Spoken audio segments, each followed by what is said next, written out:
in my little car. Mommy used his schedule as an example of a man who is overworked. No wonder he becomes fatigued. I begged her not to worry.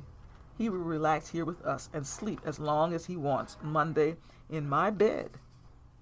She warned me not to bother him, and I promised to obey. The week passed swiftly, and before I knew it, Sunday was here. I had changed the sheets and made my room as inviting and comfortable as possible. The house was spotless and awaiting the arrival of the bishop. I left the house rather early because, for some reason, I tend to get turned around in Akron. I did not want to be the slightest bit tardy to the service. I knew Stephen would make a big announcement to that church about his engagement to me, and that was fine. I vaguely remembered some girls from this church who attended the AAMU Sunday School Conference many years ago, and wondered if any of them still attended the church. I arrived with time to spare, parked close to the back door of the church, entered and went to the pastor's office. I knocked on the door, which was partially open, and heard a voice say, "Please come in." I said good morning and that I was looking for the bishop. The minister asked who I was, and I answered, Johanna LanYe, the bishop's fiancée. He tried to contain himself, but it was evident he had not heard about us. I thought for sure Stephen had let the cat out of the bag Saturday, but he had not. It was an awkward moment until Stephen walked in, put his arms around me, and introduced me to the minister as the love of his life. Up to that moment, the minister, Reverend Chalmers, thought I was joking. Be that as it may, he got on out and up close with a personal look at us as we kissed hello to each other. We were exuberantly showing affection because we had not seen each other for a little while. At the Saturday meeting, Stephen held back the information so as to focus on the business at hand. He knew his engagement announcement would throw them off course. Reverend Chalmers looked stunned and was speechless. He asked me to please be seated. Stephen put his hand on my shoulder and told the pastor he would tell the congregation the beautiful story of our love during the course of his sermon. I was escorted by an usher to the front row of the sanctuary. This church was as excited as the others because it had been a while since the bishop was there. When the pastor and the bishop walked in, a hush came over the church. All eyes were on the pulpit. As the service progressed, the parishioners became more and more vibrant. They sang jubilantly. At last, Stephen was introduced, and the congregation stood, honoring him. He asked them to be seated and began his sermon. Just as he promised, his topic was the word perspective. His delivery was powerful and persuasive. He balanced his choice of words between the vernacular and the highbrow. He knew when to slip in a little saying to get their attention, and when to slow the pace to emphasize something. All in all, he was a master orator. I prized him as a preacher. Before long, he weaved in the subject of love, and I knew it was on. He looked at me as if to say, "Here it comes." Once more he told our love story as passionately as it happened. The difference this time, no one knew who I was or that I was sitting in the church, until he walked down from the pulpit, took my hand, had me to stand, and introduced me to the congregation. There was a chorus of audible remarks mixed with applause. I smiled to the congregation and sat down. I could feel eyes staring at me in wonderment. When the service was over, people crowded around me to gawk and or ask an assortment of questions. I had become an old hand at this by now, and handled all of them gracefully. A young woman around my age emerged from the crowd and informed me she remembered me from our teenage youth conference days. She asked if I wasn't in love with the bishop back then. I stated I had a crush on him, but nothing earth-shattering. She said her name was Libby and wished me well. I remembered the name. Reverend and Mrs. Chalmers had invited Stephen to dinner at their parsonage home across the street, so naturally that invitation had now been extended to me. During the time we were dining, Mrs. Chalmers recognized me as the teenage vocal phenom from Youngstown. Reverend Chalmers remembered me as well from those days and admitted I had certainly grown into a very attractive and mature young woman. He abruptly turned to the bishop and voiced his total astonishment with our romance, emphasizing only true love could move us together so magnificently. He went on with this observation that surely we are the talk of the AAMU churches nationwide, reminding the bishop he is a rather famous man. Stephen downplayed his fame and played up the fact that I was a rising opera star. The Reverend prompted Stephen that my singing would bring even more attention to him, so get ready for a lot of hullabaloo. I interrupted by saying I was not a singer who craved the spotlight. I endeavored to use my voice as a means of injecting something positive into the hearts and minds of listeners, which will affect the quality of their lives. The Reverend never met a musician who functioned in that manner and praised my modus operandi. Mrs. Chalmers brought out the short ribs and gravy with white cheddar grits and a green bean casserole. All was delicious. She said they were her specialty dishes and confessed having only a few she could call her own. Cobbler was the dessert. Although I don't particularly care for cobbler, I prefer pie. Hers was tasty. The time came for us to depart. It was a funny sight seeing Stephen getting into my Mustang. Once inside, he admitted to being rather comfortable. He liked my non-bishopy car. Reverend and Mrs. Chalmers were in stitches watching the car entry action and said, "Mum's the word" about the sporty bishop. We thanked them for everything and went on our way. As we drove toward Youngstown, Stephen asked to pull into the next rest stop. I did so, found a parking spot, and turned off the motor. He needed to impart a consequential discovery about himself. Upon leaving me at the airport a week ago Saturday, he fell apart. He experienced unprecedented loneliness. He pretended to be in control of himself, but was on the verge of some sort of breakdown. The phone call he made to me that Sunday morning was peppered with incomparable anxiety. He wanted our union to be unyielding to any outside interference and cemented by unshakable, impenetrable, unmitigated love. He was so serious until he frightened me a bit.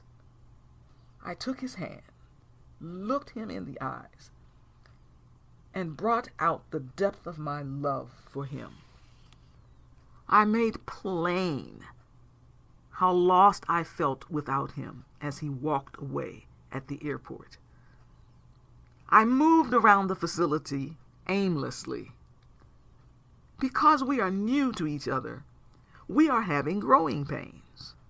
After all, we've only been together a month. We managed to hug each other in spite of the tight quarters in my car. I came to understand he truly needed to feel me in person. All of God's creatures need personal attention, and this man, who exemplifies unbelievable strength, finds solace with me. He has been able to let his guard down and simply feel.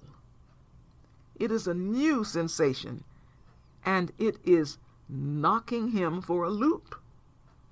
He thanked me for being so patient and understanding. It was my pleasure to do anything I could for him at any time. I started the engine and continued homeward. We arrived at home about 6:20 p.m. Mommy and Daddy were sitting on the back porch. They laughed when they saw the bishop in my car. Daddy said he should have given me his car because a sports car is no place for a bishop. Stephen told him it was an adventure riding in my car. The three of them hugged. Stephen expressed gratitude for allowing him to spend a couple nights with them. Mommy spelled it out for him. He is family and is welcome anytime, even when Johanna is not there. Daddy said he and the bishop are buddies. Stephen knew beyond a doubt he was home. Stephen and I went inside and sat on the living room couch. I started messing with him.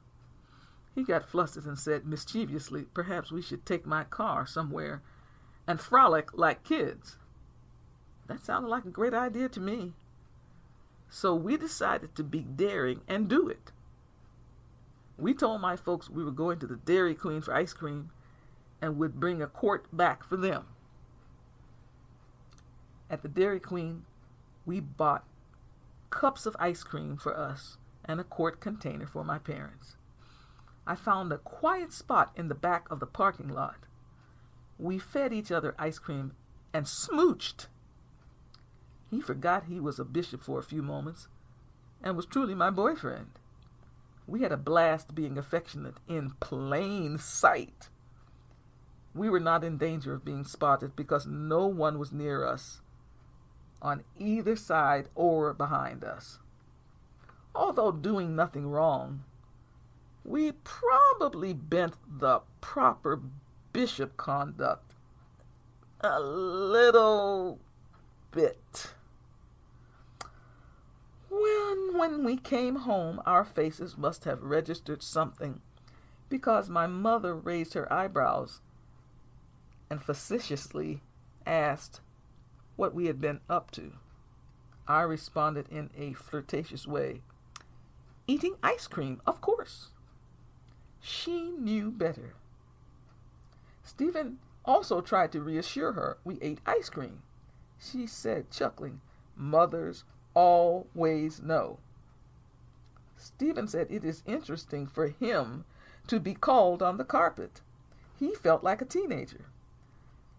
Mama told him to cherish these moments. Nevertheless, she hoped we didn't get caught.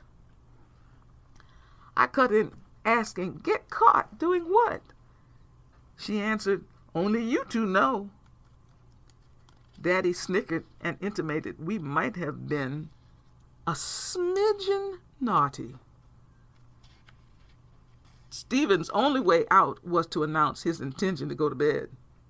He cheek-kissed me goodnight, pretending to wipe the sweat from his brow, uttered the sound, "Whew!" and went upstairs, grinning like a Cheshire cat. Daddy noticed how much more relaxed the bishop had become, even granting himself free rein to display his whimsical side. Mommy and Daddy had gotten up early Monday morning. At 8:05, I bounced out of bed, bathed, and went downstairs in a really good mood.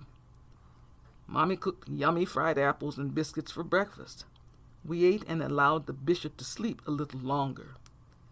Stephen did not come downstairs until 9:25. He appeared in his robe and slippers and disclosed how comfortable he was with us.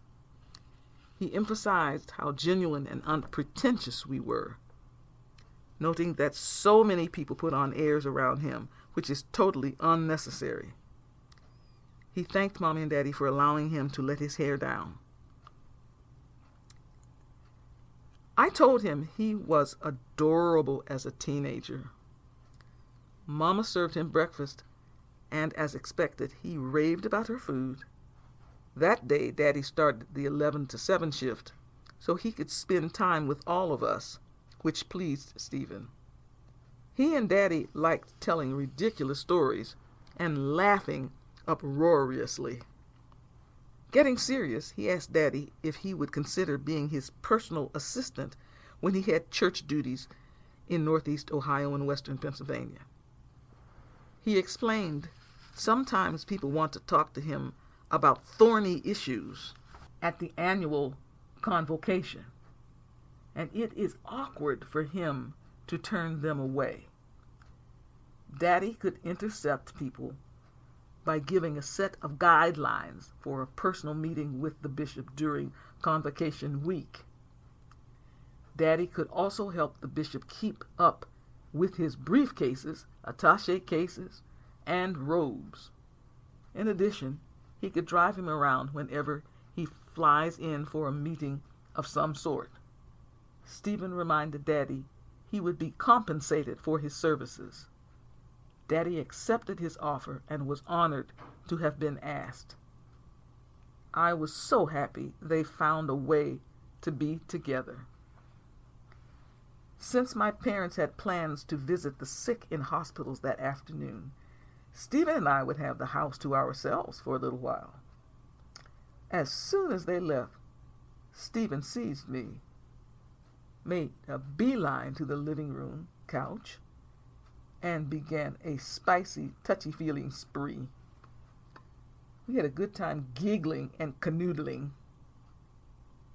We even played a version of tag, whereby if one is caught, one has to come up with a unique position in which to kiss the other person. That game was a barrel of fun. He and I caught each other many times to our total delight. People could not imagine how playful the bishop was. The time passed quickly. I heard a car door shut and knew Mama would soon be in the house. Stephen jumped up, finger-combed his hair, and met her at the door. I got myself together, turned on the TV, and acted normally. Mama bought some new flowers and wanted to plant them. She went straight upstairs to change into her gardening skirt. Daddy stayed outside to help Mama in the yard. Mama came back downstairs and scurried to the backyard, commented to Stephen that our yard could not compare to his. But Mama made it as pretty as could be. She did the flowers and Daddy cut the grass. Stephen remarked, the yard was a testament to their love, and to their love of nature, and size was not the measurement of beauty. Then with a stern voice, he took me to task, requesting me to stop comparing or apologizing for anything about our house. He wanted me to appreciate all I had, and made much of the fact my father worked hard to provide his family with everything we needed. Our house was well kept, with nice furnishings, super clean and cozy. I knew I had a wonderful home, but I was just simply stating it was not big and impressive like his. Stephen asked if I had noticed how comfortable he was in my house. I answered yes. He said that was because it has everything. A loving family guided by God. Stephen absolutely loved our house. I told him he was right. I was lucky to live in an idyllic house with two amazing parents. He asked me to please pardon his didactic tone of voice, but because he enjoyed being with me at home so much, he wanted me to think highly of my glorious residence. I locked his pinky to my pinky and said, I give my word to never again downplay my home. Changing his manner of speaking and facial expression, he cited our amorous session had been tremendous. I wholeheartedly agreed, and in addition, gave him permission to stage an encore whenever he wanted. Jubilantly and jokingly, he said, how about right now? I came back with, give me 5 minutes to change into something more alluring. Startled, he wanted to make sure I was kidding and stuttered, Johanna, we will play that game again someday, okay? Daddy came inside and said Mama had successfully planted the new flowers. Stephen and I complimented them on keeping an attractive yard. I added that Mama cleverly planted vegetables among the flowers. Stephen said he had never seen anyone do anything like that before. I commented that Mama has an eye for beauty mixed with practicality. I shared that our former house had a huge vegetable garden, a grape arbor, an apple tree, a cherry tree, lots of flowers, shrubs, and plenty grass. It was located on a street behind the hospital in which I was born. We had to sell it because the hospital needed the land to expand its facilities. Since this house lacked the expansive setup of the former house, Mama became creative with the yard's limited space and turned it into a unique garden. She has vision plus a marvelous green thumb. The phone rang, and I answered it. It was Miss Haynes asking to speak to the bishop. I told her she was talking to me. She excitedly says how pleased she was to hear my voice. I asked her to hold while I got the bishop to the phone. Upon completing the call, Stephen announced he would need to stay over one more night because there had been a terrible water line break on the street where the Philadelphia NABA office building is located. They were in the process of cleaning up the water and assessing the damage, but needed another day before completion. Although I was sorry to hear about the damage to the NABA office, I was happy to have Stephen stay another day. Stephen broke the news to my parents when they came inside, only to have both of them express the joy of having him with them one more day. I pinched myself to make sure all was real. How could I have been so favored to have this perfect scenario? Mama told the bishop we would have a hodgepodge of leftovers in the refrigerator for dinner. Stephen clapped his hands and extolled, Mama's leftovers are very likely to be much better than most people's freshly cooked food. We all helped ourselves to whatever was in the pots on the stove. As usual, I washed the dishes, but this time Stephen dried them and put them in the cupboard. Mama and Daddy marveled at the sight of the bishop drying dishes. Stephen looked forward to a relaxed evening with us, doing much of nothing. He and I snuggled on the front porch glider, while Mommy watched TV in the living room. Daddy took a little nap because he had to go to work shortly. Stephen inquired why I sometimes gazed at him so seriously. I said because I'm captivated with him and can't get enough of him. I began to softly sing the old English song, "Drink to me only with thine eyes." Words to that song are, "Drink to me only with thine eyes, and I will pledge with mine. Or leave a kiss within the cup, and I'll not ask for wine. The thirst that from the soul doth rise, doth ask a drink divine. But might I of Jove's nectar sup, I would not change for thine." He looked at me assiduously and patted my face. Stephen figured out more reasons for loving me, for he never had anyone to fill the gaps in his being as I do. He wondered if we were on the set of a movie, because only in the movies do couples acquaint themselves with overt scintillation. I replied, no movie could ever give me the personal contentment I possessed with him. It was a splendid evening that topped off an enthralling day with him. The next morning, Daddy had come from work and was asleep, so we were extra quiet doing everything. Mama had already cooked dinner, but told us the pickings were slim for breakfast. After having cornflakes for breakfast, I thought it would be better to leave the house altogether, and decided to take Stephen to the Cutler Art. Mama asked if I would drop her off at the department store downtown, so she could buy some patterns for use for making dresses and other miscellaneous items in the notions section of the store. I was eager to be of service for Mama. I got the keys to the shiny black Buick and backed it out of the garage. Stephen opened the front passenger side door and insisted on Mama sitting there. He got in the back seat. On the way, Mama showed Stephen the hospital in which I was born and elaborated that she walked there by herself because Daddy was at work. She calmly told the nurse she was having a baby. Stephen was gobsmacked hearing that story and acknowledged being in awe of Mama.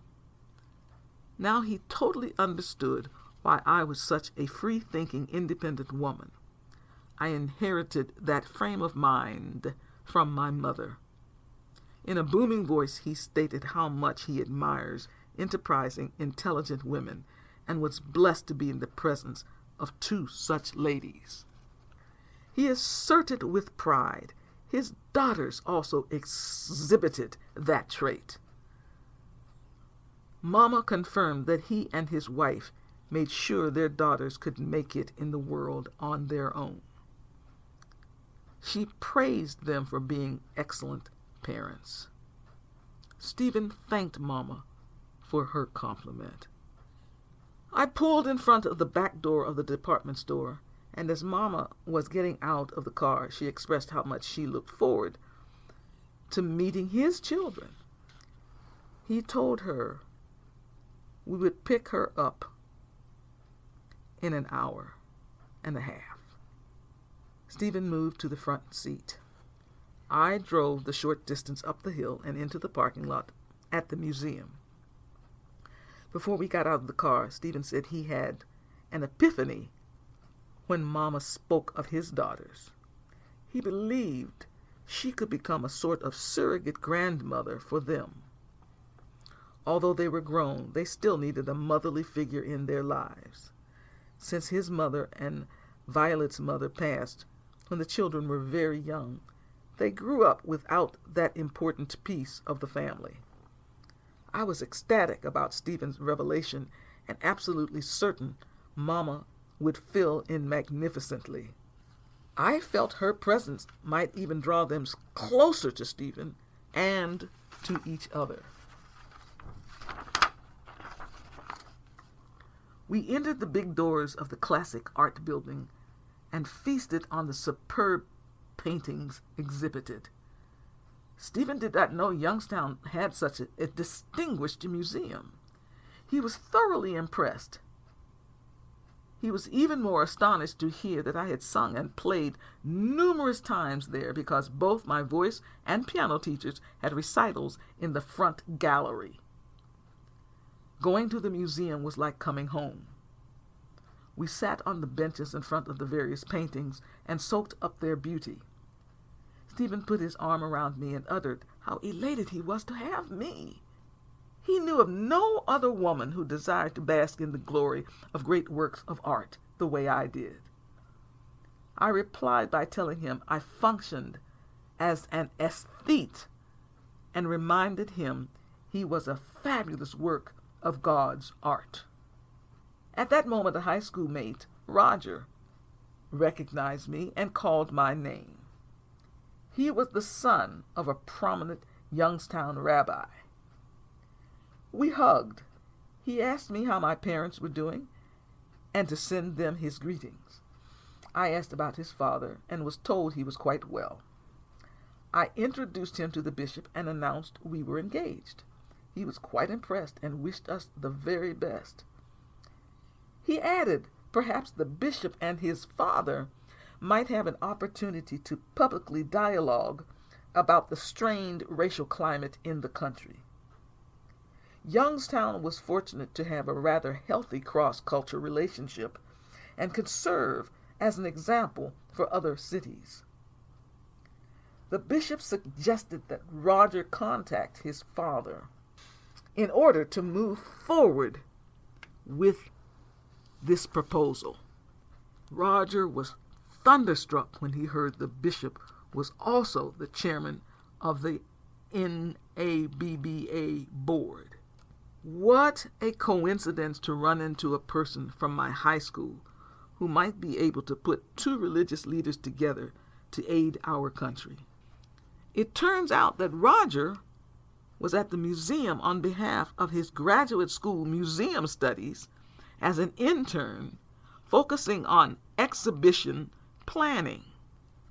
I shared I was in graduate music school and about to spend a second summer singing at the Music Festival of the Berkshires. He boasted I was headed toward a high-powered concert career. It was wonderful seeing him. He made the trip to the museum even more worthwhile and exciting. Stephen enjoyed meeting Roger and looked forward to meeting his dad. He wanted to arrange some sort of caucus of religious and civic leaders in this region. I could almost feel the adrenaline racing through his system. He was pumped and ready for action. We left the museum and picked up Mommy. I told her about seeing Roger. She knew him and liked him when we were kids in junior and senior high school. She told Stephen the Jewish community and the black community worked well together. She added that the media always focused on the mafia, but failed to report the camaraderie among Jews, blacks, and Italians in the city. She pointed out how the three groups lived peacefully in our neighborhood. The Conti brothers who lived next door to us were great neighbors. Stephen commented that it takes spending time in a city to get a well-rounded picture. Too often, a one-sided viewpoint is shoved down our throats. Now back home, I pulled up to the curb. Stephen got out, opened the door for Mommy, held her packages, and helped her up the steps and onto the back porch. I gestured to him not to worry about me, pulled in the driveway, opened the garage, and put Daddy's car back. I then joined them on the back porch as they continued conversing about Youngstown's racial strides. I drew attention to how the most influential musicians in the city, black and white, promoted me. Stephen professed his dedication to this subject and planned to have a story written about it in the AAMU publication, The Union Light, and the NABA magazine called Conflict. Daddy came back to the back door and asked what we were talking about. We explained to him the events of the day. He pump-fisted and said he was also fired up. He knew the bishop would get things done like no one else could. Mama put her packages on the landing of the steps, washed her hands, and put dinner on the table. She served rice, pinto beans, broccoli, a garden salad, and Jell-O for dessert. It was a simple, meatless, nutritious meal. Daddy had on his work clothes and left a little early to have time to drop off some mail at the post office and pick up one of his buddies whose car was in the shop. He told the bishop he drove the old clunker parked in the driveway to work because the sulfur destroyed the finish on cars. Based on that statement, the bishop surmised breathing sulfur was detrimental to Daddy's health. Daddy not only tolerated that danger, but also withstood looking directly into the bright, fiery blast furnace for 8 hours. The bishop had not realized Daddy's job was so difficult and dangerous. Daddy told him he made a good salary to support his family, and that's all that mattered. The bishop viewed Daddy's attitude to be entirely different. And from that moment on, he embraced Daddy and thanked him for being the man he is. He had enormous respect for him and admitted in no way could he do what Daddy did for a living. Daddy then told the bishop he wished to transport him to the airport in the morning. The bishop was in agreement. Mommy knew Daddy and the bishop had bonded in a very, very special way. She became a bit teary-eyed as she witnessed their exceptional moments. She hugged me and expressed how much she loved me. I was overcome with emotion and cried out I loved her more than she would ever know. All that I am is because of her and Daddy. They have always been my world. She admitted being truly happy to include the bishop in the family, noting my future husband as a godsend. Stephen walked in our direction, put his arms around us, and thanked God for sending me and my parents to him. He proclaimed his love for the family and was anxious for his children and grandchildren to unite with us. It was becoming clearer and clearer that my union with the bishop had been decided by the Almighty, and we'd only just begun to comprehend the meaning of our relationship. Being noticeably moved, he kissed me, excused himself, and went to bed. Mama and I sat together for a few minutes until she became sleepy. Since the Sandman was also visiting me, we both decided to go to bed. Mama got up in time to have breakfast ready for Daddy coming from work. I was up too because my pumpkin was leaving shortly and I needed to give him a proper send-off. Mama's scrambled eggs with cheese and crumbled bacon, toast and coffee smelled good.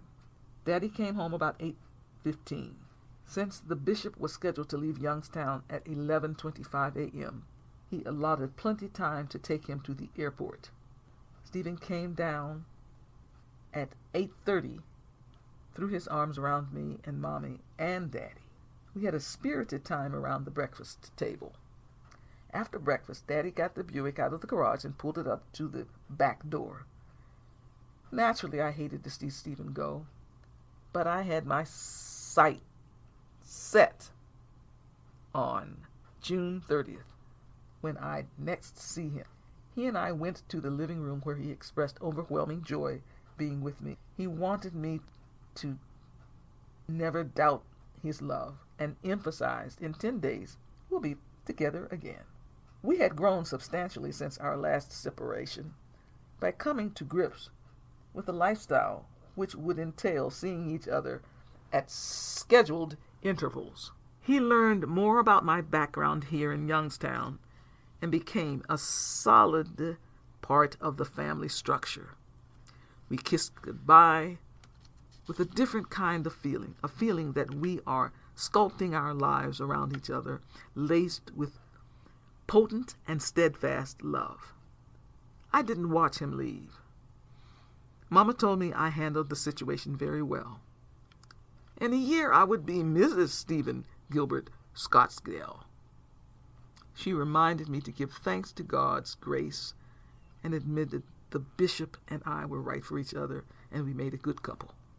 She was comfortable with him and gradually becoming accustomed to seeing him as my boyfriend, as well as the esteemed bishop. I let Mama know I would also be known as Johanna LanYe Scottsdale, because I have to be me, the lyric soprano pianist who is proud of my name. She acknowledged that I would be addressed by both names, depending upon the situation. When Mama asked me to gather all my dirty clothes and put them in the basement, I noticed my engagement ring was missing from my finger. I searched frantically, but could not find it. I did not mention it to Mama, for fear she would think I was irresponsible. I hid my finger from her and Daddy. She planned to do a wash the next day and wanted to make sure my clothes were clean for the summer. I suppose you could say I was spoiled because I never did a wash for myself or anyone else, because Mama always did that. Doing a wash meant putting clothes in a wringer-style washing machine and hanging them on clotheslines in the basement, fall, winter, and spring, and carrying and hanging them outside during the summer. It was a huge job my mother did with no complaints. She was the quintessential housewife and mother. That entire week, I worried about my ring until I felt sick. I did not do anything out of the ordinary the rest of the week until Saturday, when my cousin Jerry stopped by. He was home on leave from the army. Jerry, his two brothers, Doogie and Sonny, and I were very close.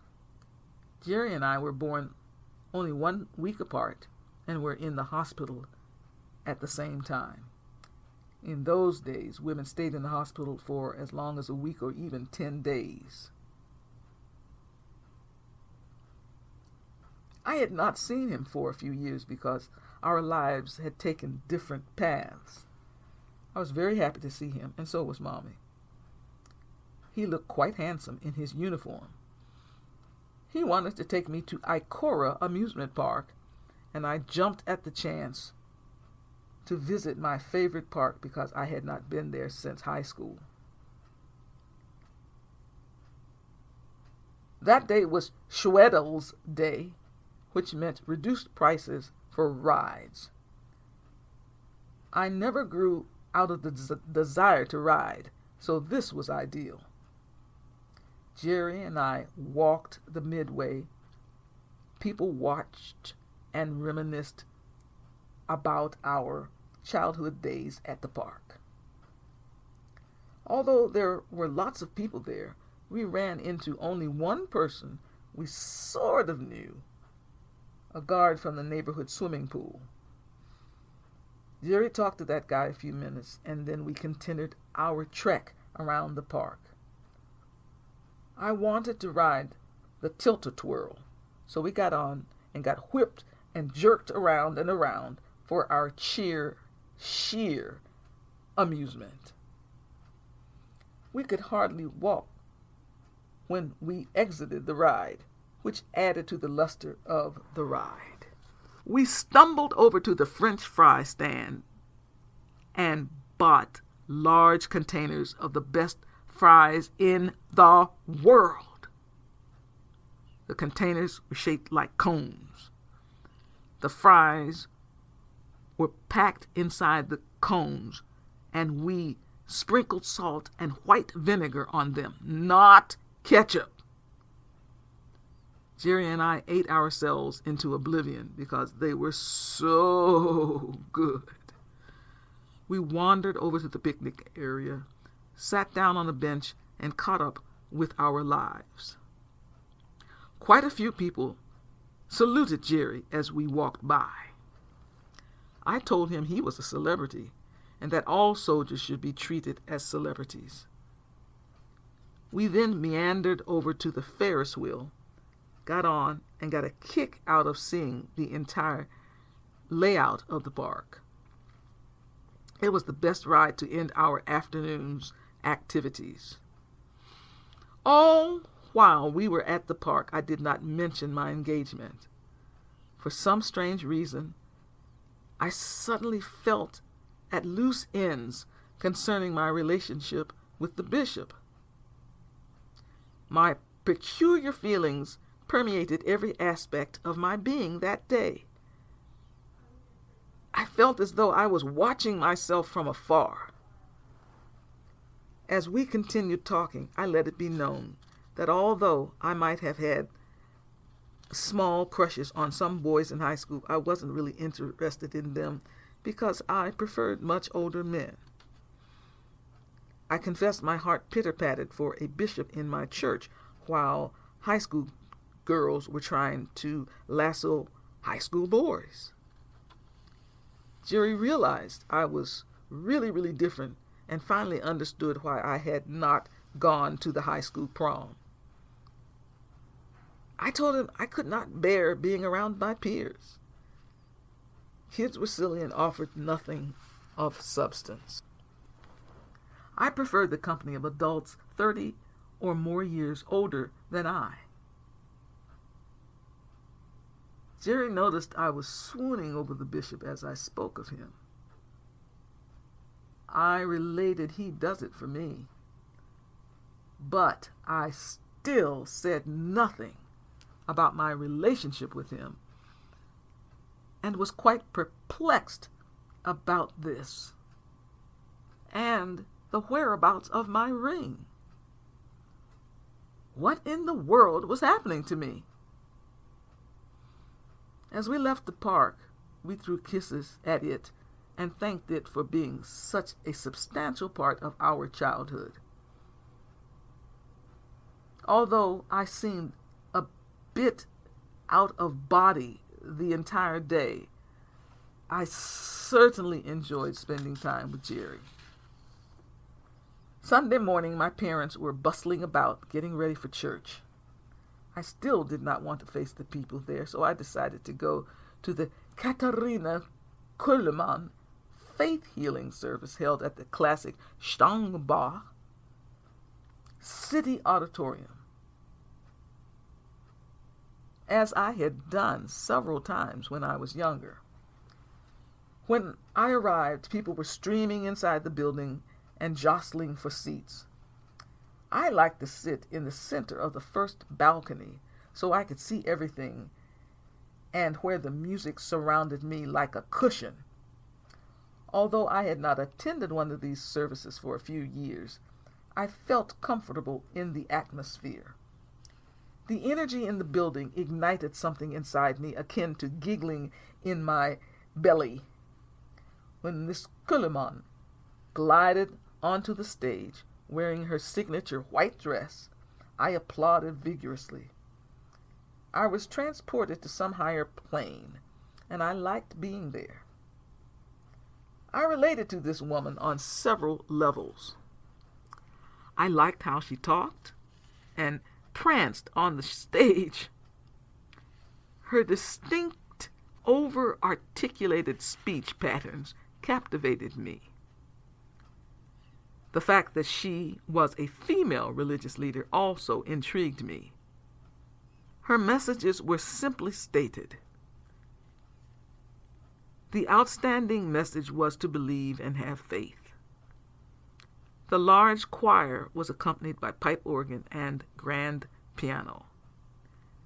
The audience congregation sang the hymns, and the sound was tremendous. The time came for those who needed healing to come to the altar. People in wheelchairs, on crutches, and those with internal medical concerns flocked to the stage. One by one, she prayed for them and asked their physical abnormalities be banished from their bodies. Many cried when they suddenly walked without assistance. Others praised God for allowing them to live a better and pain-free life. The choir sang, "I Surrender All." I joined in the emotion of witnessing the amazing healing of so many. Then the choir sang, "Only believe, all things are possible. Only believe." Somehow, deep inside my being, I believe God to be the source of everything I am and ever will be. I trusted in the Almighty to guide my steps and prevent me from stumbling and tumbling. The service helped me take the right steps and make the most of my enormous music opportunities awaiting me. In my head, the words "only believe" resonated. I don't need to follow music authorities' expected paths to have a fulfilling voice career.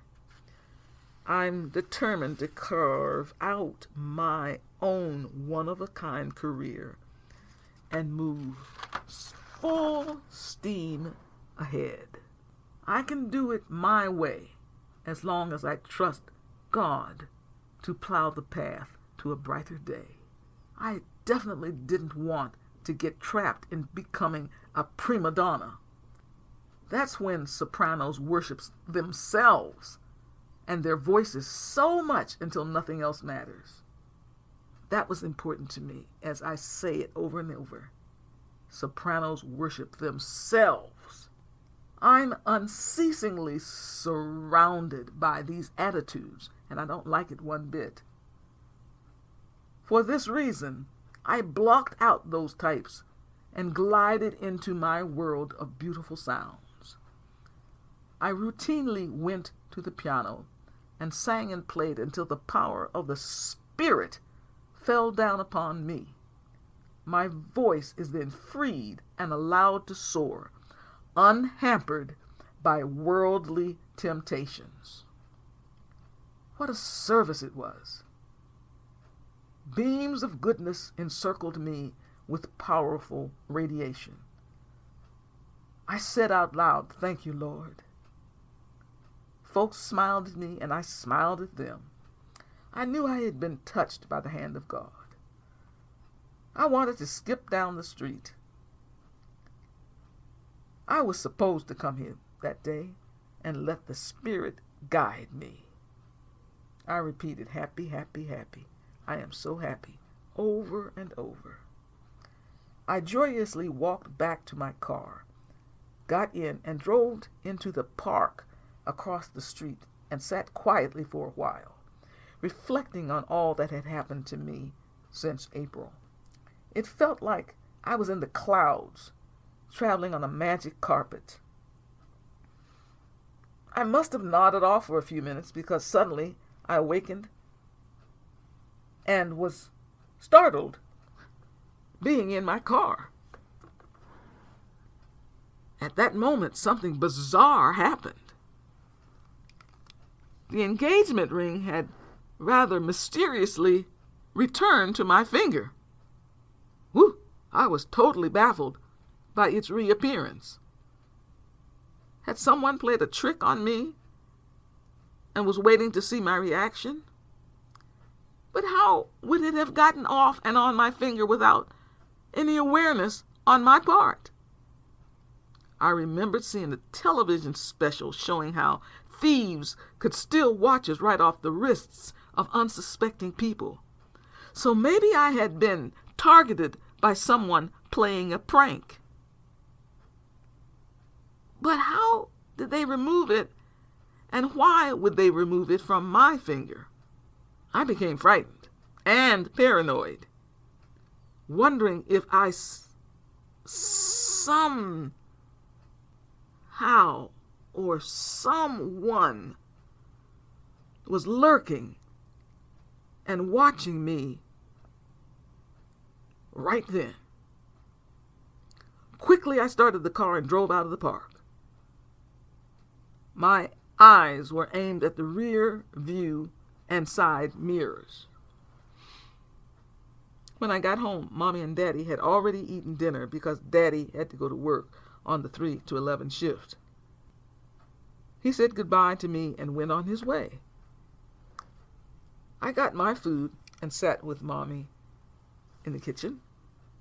I told her about my revelation at the healing service.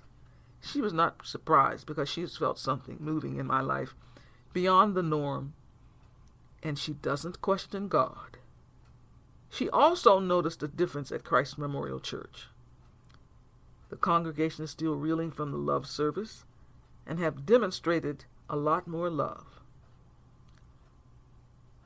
Everyone seems elated over the May to December Bishop Johanna romance scenario, and also turned on to her and Daddy's rekindled love. She murmured, "I love Jonas more than ever." Before washing the dishes, I made sure my ring was secure. After completing the task, I sat on the back porch with Mama. She has always been the perfect role model for me, no matter what. We discussed my relationship with the bishop. She explained to me that I am not married to him yet, and that I must not cross the line of personal intimacy until we are wed. Although she trusts him more than most men, he is still a man. That is why she wanted me to come home before our human urges took over. He will respect you if you save yourself. She stressed one of the reasons he is attracted to me is because I am a virgin, something I never considered.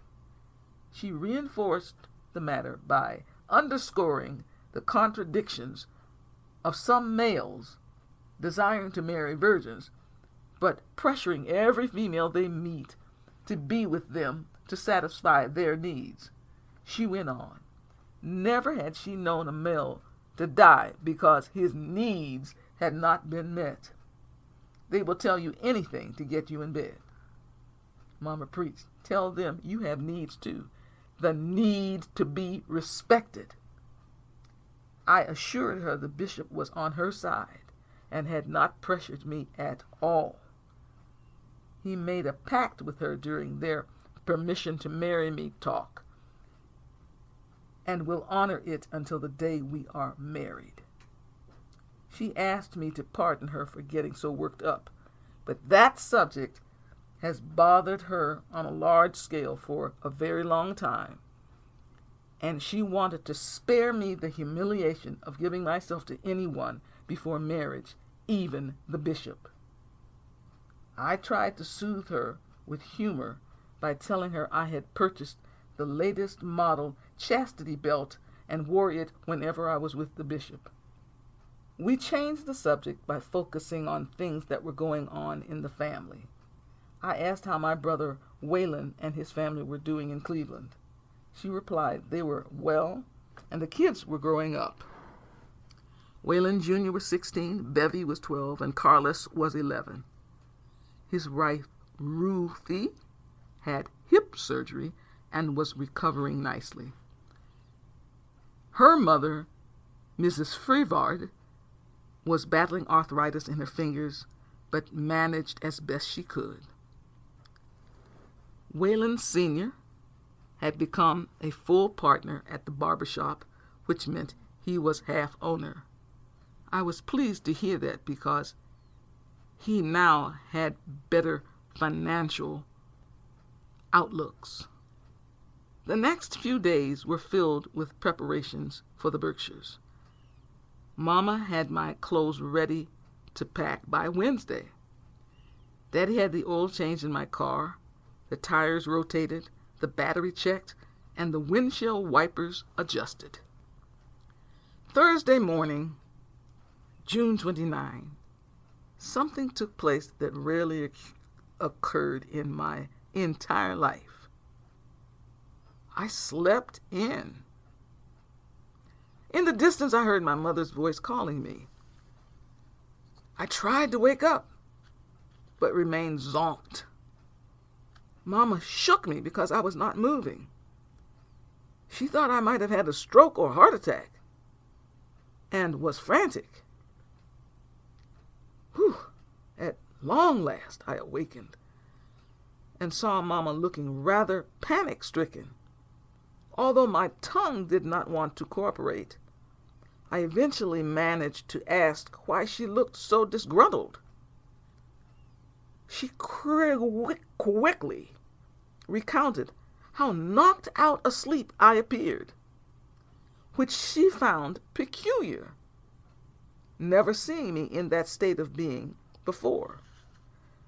I relayed I'd been in an unusual deep sleep and was really, really groggy. I also had a headache. Mama touched my forehead to see if I had a fever, but found me to be perfectly normal. I sluggishly sat up and noticed my engagement ring was missing again. I panicked, but tried to appear low-keyed so as to not alarm Mama further. I asked if anyone had slept in my bed recently. She answered, no. I needed to know if anyone visited us from out of town recently. And had I gotten any long-distance telephone calls? She answered, no.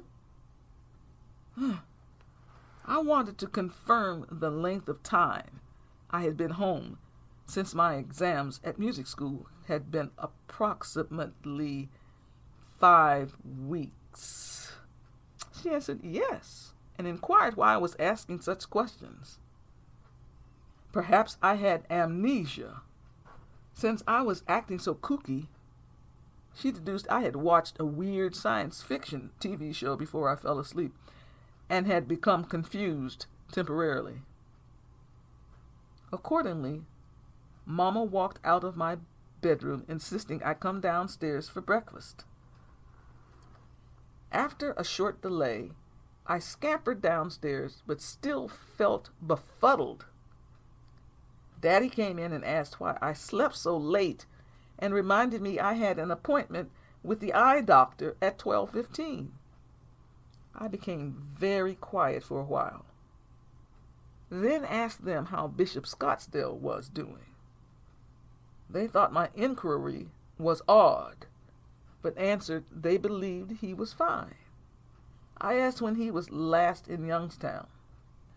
Thinking seriously, Mama said either last September or October. Oh boy, I got up and slowly walked to the dining room window and took a number of very deep breaths. Sadly, I now completely understood what happened to me over the past 5 weeks. I had had a series of illusory, ephemeral dreams, which were continuously and seamlessly woven into my being and undetected in my real life until this morning. I wanted a relationship with the bishop so badly until I became obsessed and it became factual in my head.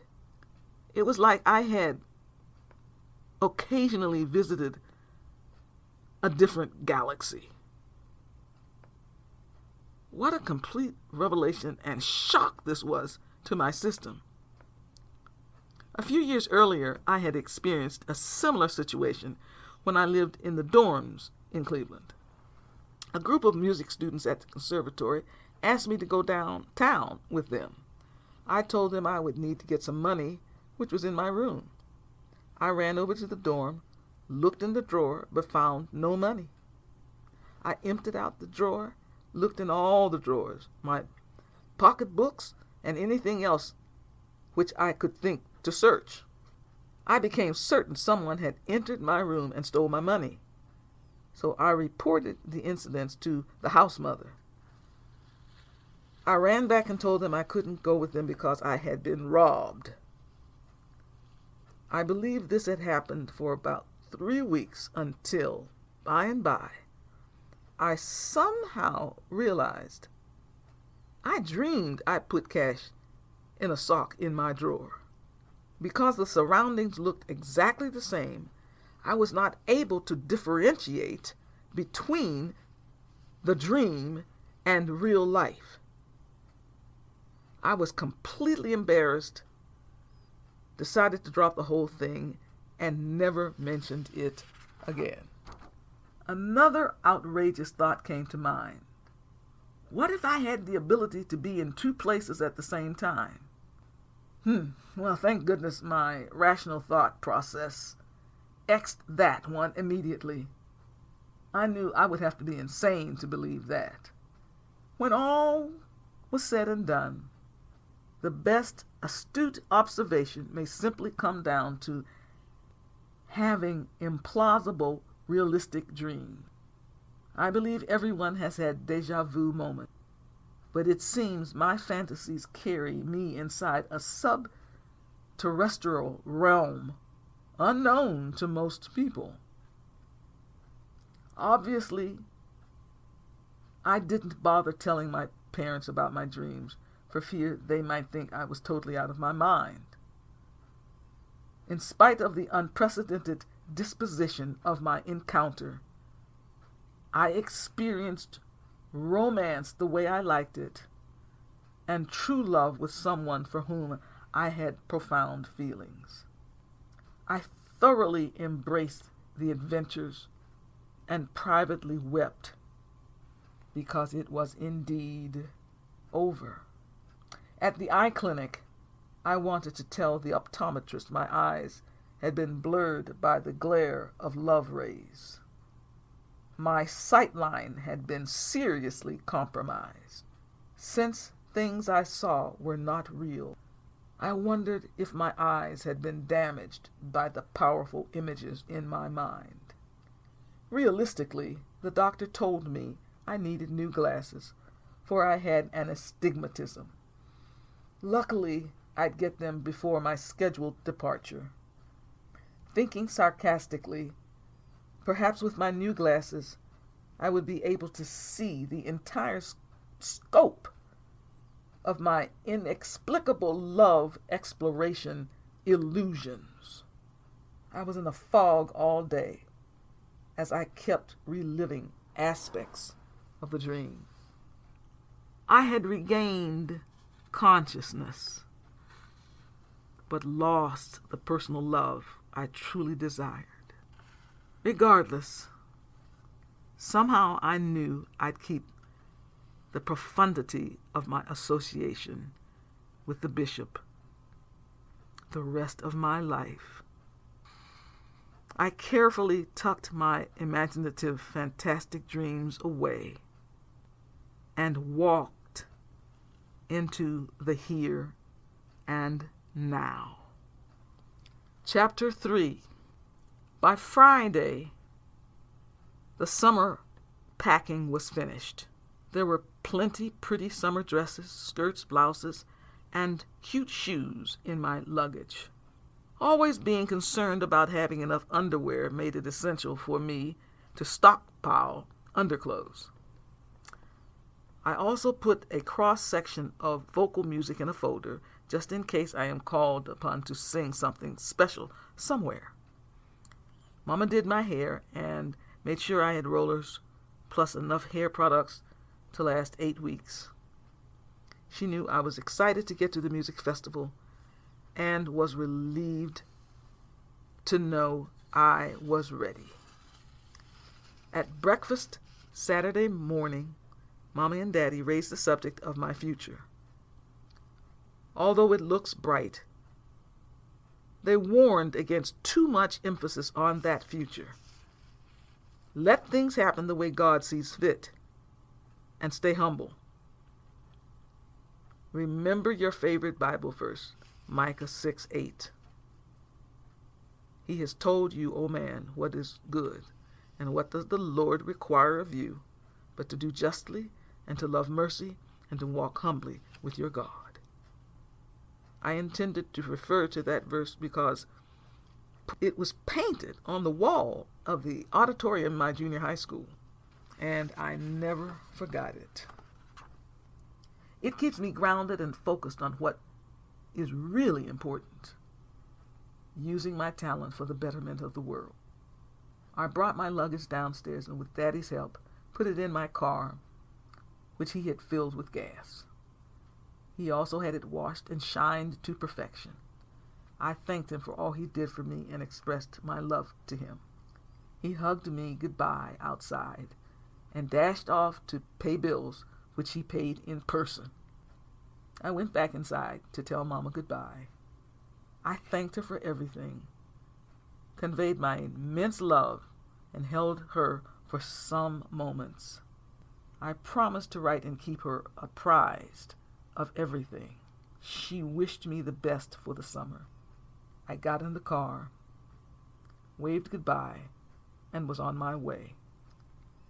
Excitement enveloped my body as I drove on Interstate 90 and the New York Thruway eastward toward western Massachusetts. Nevertheless, about 2/3 of the way there, I became extremely sleepy and pulled into a rest area to take a nap. When I awakened, I was sort of out of it.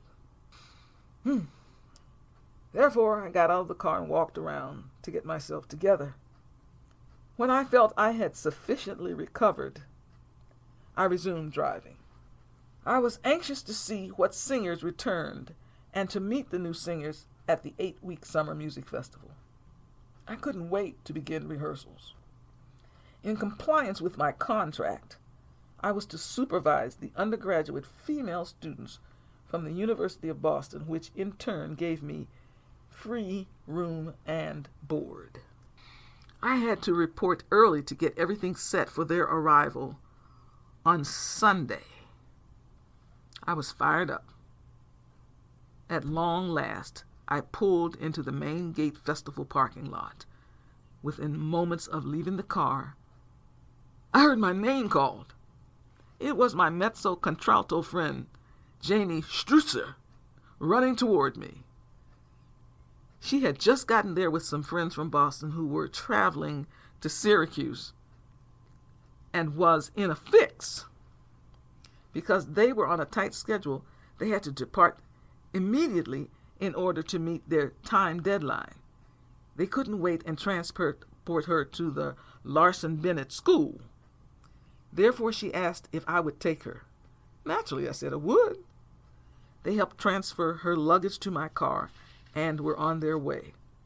Janie was relieved and remarked my timing was impeccable. As we walked to the office to get our information package, we decided to go out to eat somewhere close by. We dropped off our luggage at the prep school. I got the keys from the chief of housing and checked the number of students on the sign-in sheet. Janie and I then went to Buddy's, our favorite ice cream shop, to get a bite to eat. She was bursting at the seams to tell me about her new boyfriend. We opened our package to find out what major works we would be singing over the course of the summer.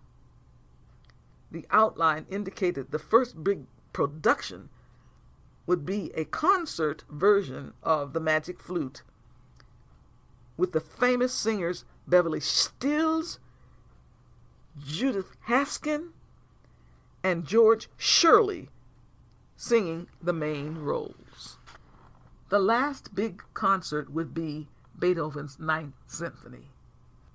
Tomorrow, Sunday, rehearsal schedules would be posted at both prep schools in the dorms and at festival practice rooms, the choral barn, the orchestra building, and office building on the grounds.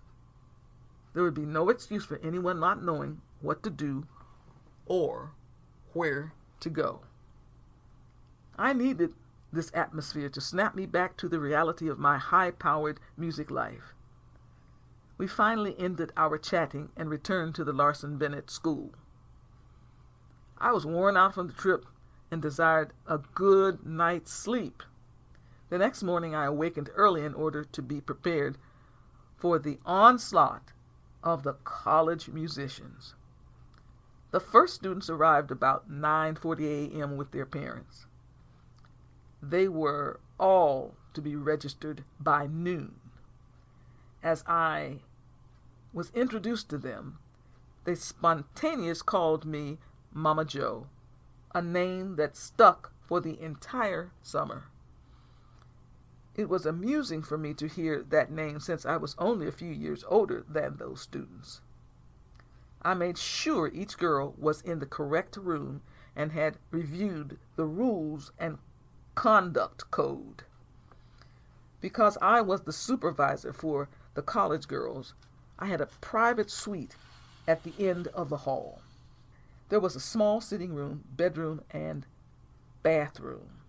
I was happy not to share my space with anyone and to be paid for my services. I unpacked my folded clothes and put them in the 3-drawer chest and hung the rest in the closet.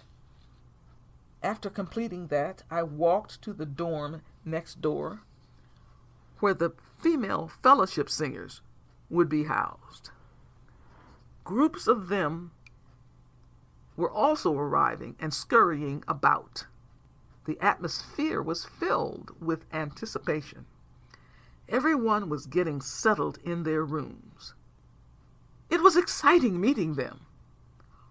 All festival participants would meet on the grounds at 1 p.m. for a welcome luncheon. The jitney buses were lined up to transport us to the grounds. I decided to go with them on the bus instead of driving my car in order to bond with the participants. At the grounds, we were given a tour of the facility and told the history of the famous Music Lodge semi-outdoor performance space. Needless to say, I just went along for the ride because I already knew about it from the previous year. However, they had built more practice rooms, which pleased me. The festival provided a magnificent smorgasbord lunch. There were numerous selections, and the layout was appealing. I ate like I was hungry because I was. About 3:45 p.m., they announced the buses were ready to return to the female and male dormitories. There was lively chatter, and everyone seemed eager to get started. Upon return, I called a little get-to-know-you meeting with the girls. They gave their names, hometowns, instruments they played, and one thing special to make us remember them forever. They were a jovial group. It was a fun way to begin. After the meeting, I continued talking to some of them. They wanted to know more about me, so I gave them an abbreviated account of my musical life. By and by, we parted. I went to my suite and casually got ready for bed, listened to my little portable pocket transistor radio for a bit, and then called it a night. Monday morning, I reported to the rehearsal barn on the festival grounds. All the fellowship singers were present. Mr.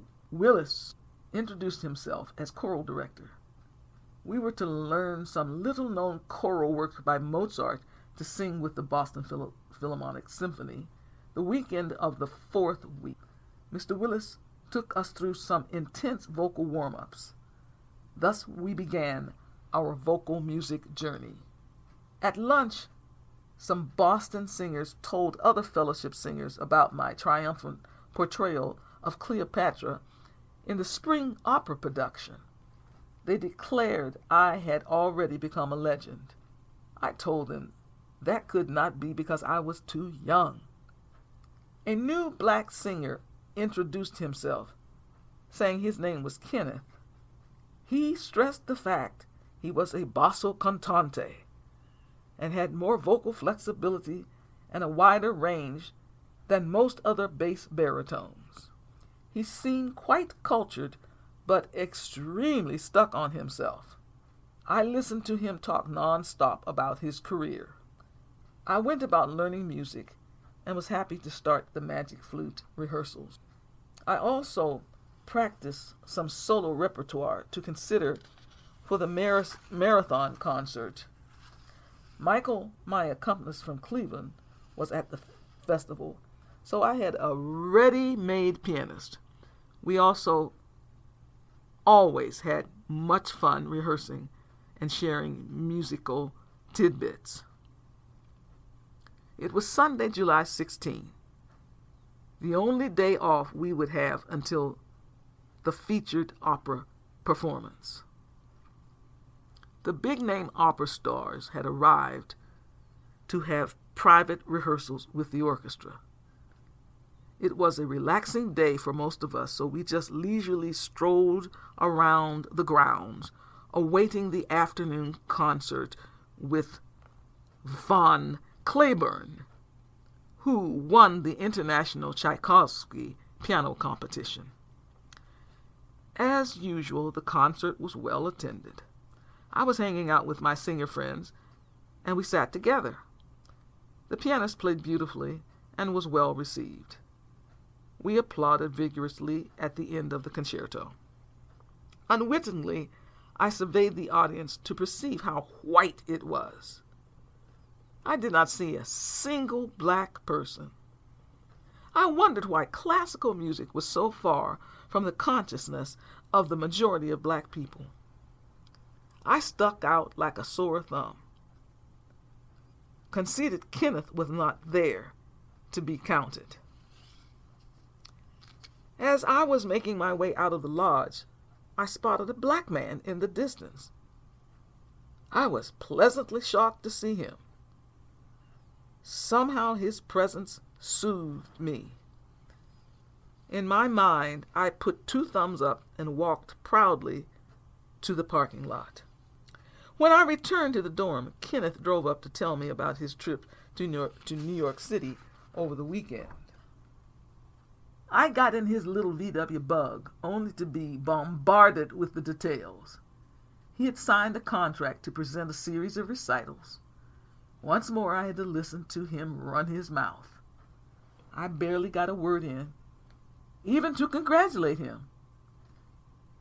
He insisted on outlining the specific repertoire and why it would suit his voice perfectly.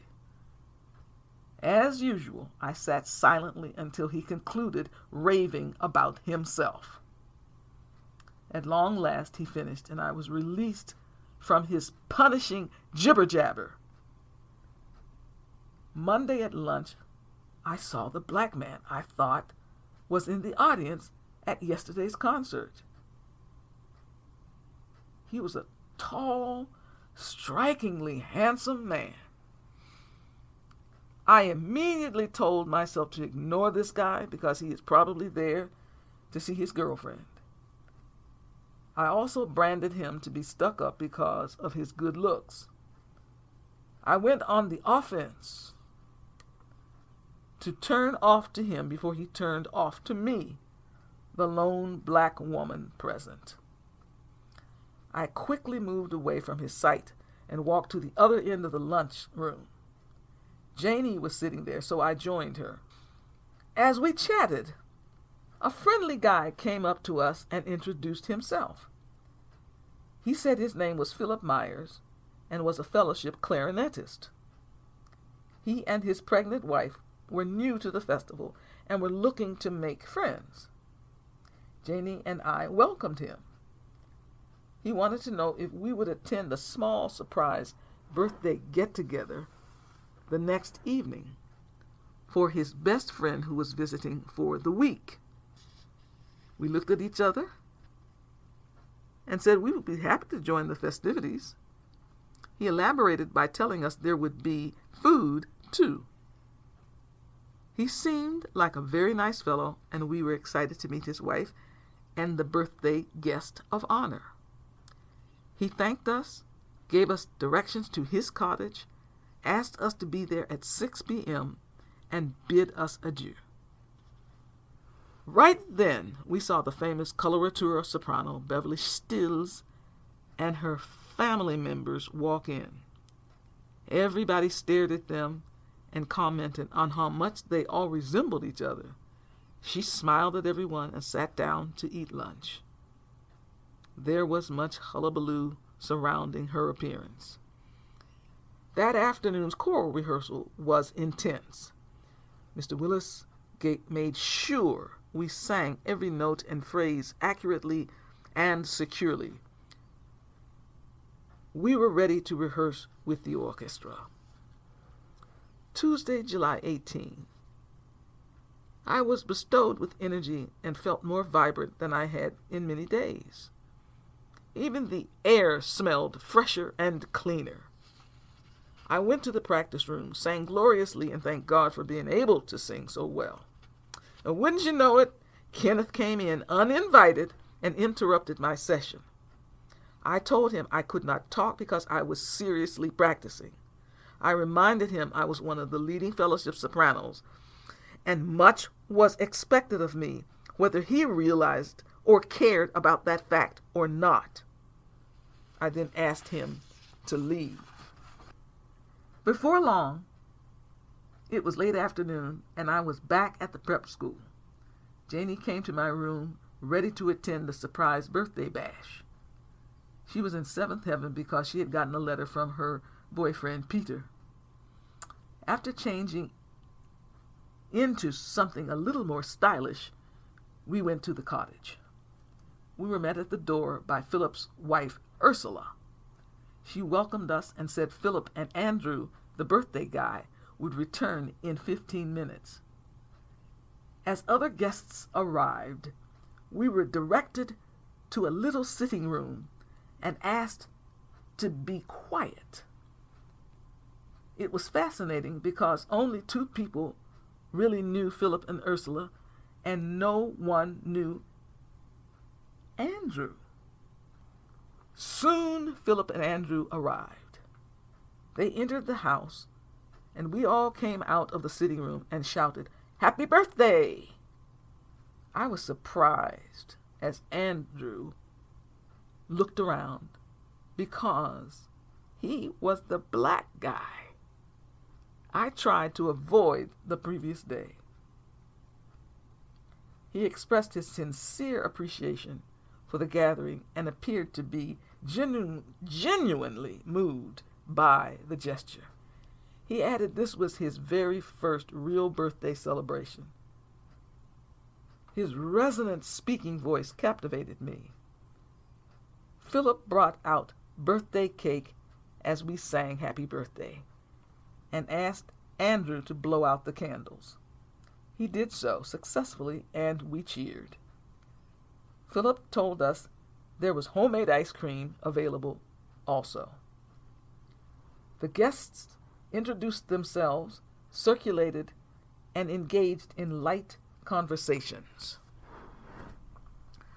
Ursula brought out platters of finger food, little sandwiches, cold cuts, and fruit.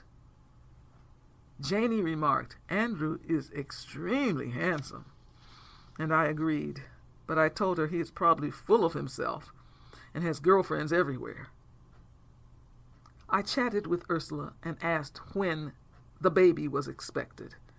She replied in just 2 months, right after the music festival ends. She seemed very happy to be married to Philip. I asked her how Philip and Andrew became best friends. She told me to ask Andrew because he was walking toward me. Andrew stopped, thanked me for coming, and asked my name. I told him my name and expressed pleasure celebrating his birthday. I asked his age and was told he turned 27. He asked my age. I answered 23 years old. Janie walked up, introduced herself, and said, "Happy birthday." He thanked her for the greeting and for coming to the gathering. Then she walked away, leaving me with Andrew. He got food for the two of us and asked if I would like to walk out on the porch. I quickly answered yes. We sauntered to the top of the steps and sat down. I was almost too nervous to eat, fearing I might spill something. He eased my tension by indicating he wished not to drop his plate. We laughed together, which broke the ice. The sun had just gone down, leaving a beautiful star-filled evening. I inquired about the best friend status of Philip and was told a touching and heart-wrenching story. Andrew was left in a basket at the front door of an orphanage in Illinois when he was 3 days old. There was a note attached to the blanket stating his full name, place and time of birth, with sincere regrets having to leave him. He was the only black child at the Greenleaf Children's Home. He grew up in a facility that gave children the bare necessities: the required medical shots, a yearly trip to the dentist, 2 meals plus a snack a day, green clothes to wear, cots on which to sleep, and strict rules of conduct to obey. Each school day, the children were awakened at 6 a.m. They then showered, dressed, and reported for breakfast at 7 a.m. The school-aged children walked around the corner to the public school complex, elementary, junior, senior high school. The younger children were taken to a large room and instructed in various subjects, played games at noon, and given fruit to eat. The school-aged children ate lunch at school and were expected back between 3:45 and 4 p.m. All the children were served dinner at 4:30 p.m. Free time was between 5:30 and 7 daily. Homework must be done between 7 and 8 p.m. for younger children and between 7 and 9 for older children. Bedtime was 8:30 for younger children and 9:30 for older children. All lights were turned off at 9:45 p.m. Saturdays were more relaxed. Everyone was awakened at 7 a.m. Pancake breakfast was served at 8 a.m. All children had morning chores: sweeping, dusting, taking out the garbage, and turning in their dirty clothes and bedding for clean ones. The remainder of the day was free, but the children could not leave the building unless supervised. They were permitted to watch television in the TV room. Fruit was available in the alcove near the kitchen from 10:30 to 2:30 p.m. Sometimes the children were taken on field trips and were given bologna or cheese sandwiches and juice to take with them. Some had music instruction.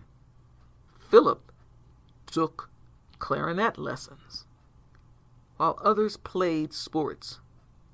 Andrew learned to play table tennis. They had a casual meal, usually hot dogs or hamburgers, fries, and coleslaw at 4 p.m. Ice cream was obtainable from 6 to 7:30 p.m. Bedtime was 9 p.m. for the younger children and 10 p.m. for the older children. Lights out was 10:30 p.m. for everyone. On Sunday, all children had hot muffins, juice, or milk at 7:30 and walked to Sunday school at a nearby church, had a big meal at 12:30, and snacks, popcorn, peanuts, or pretzels at 4 p.m.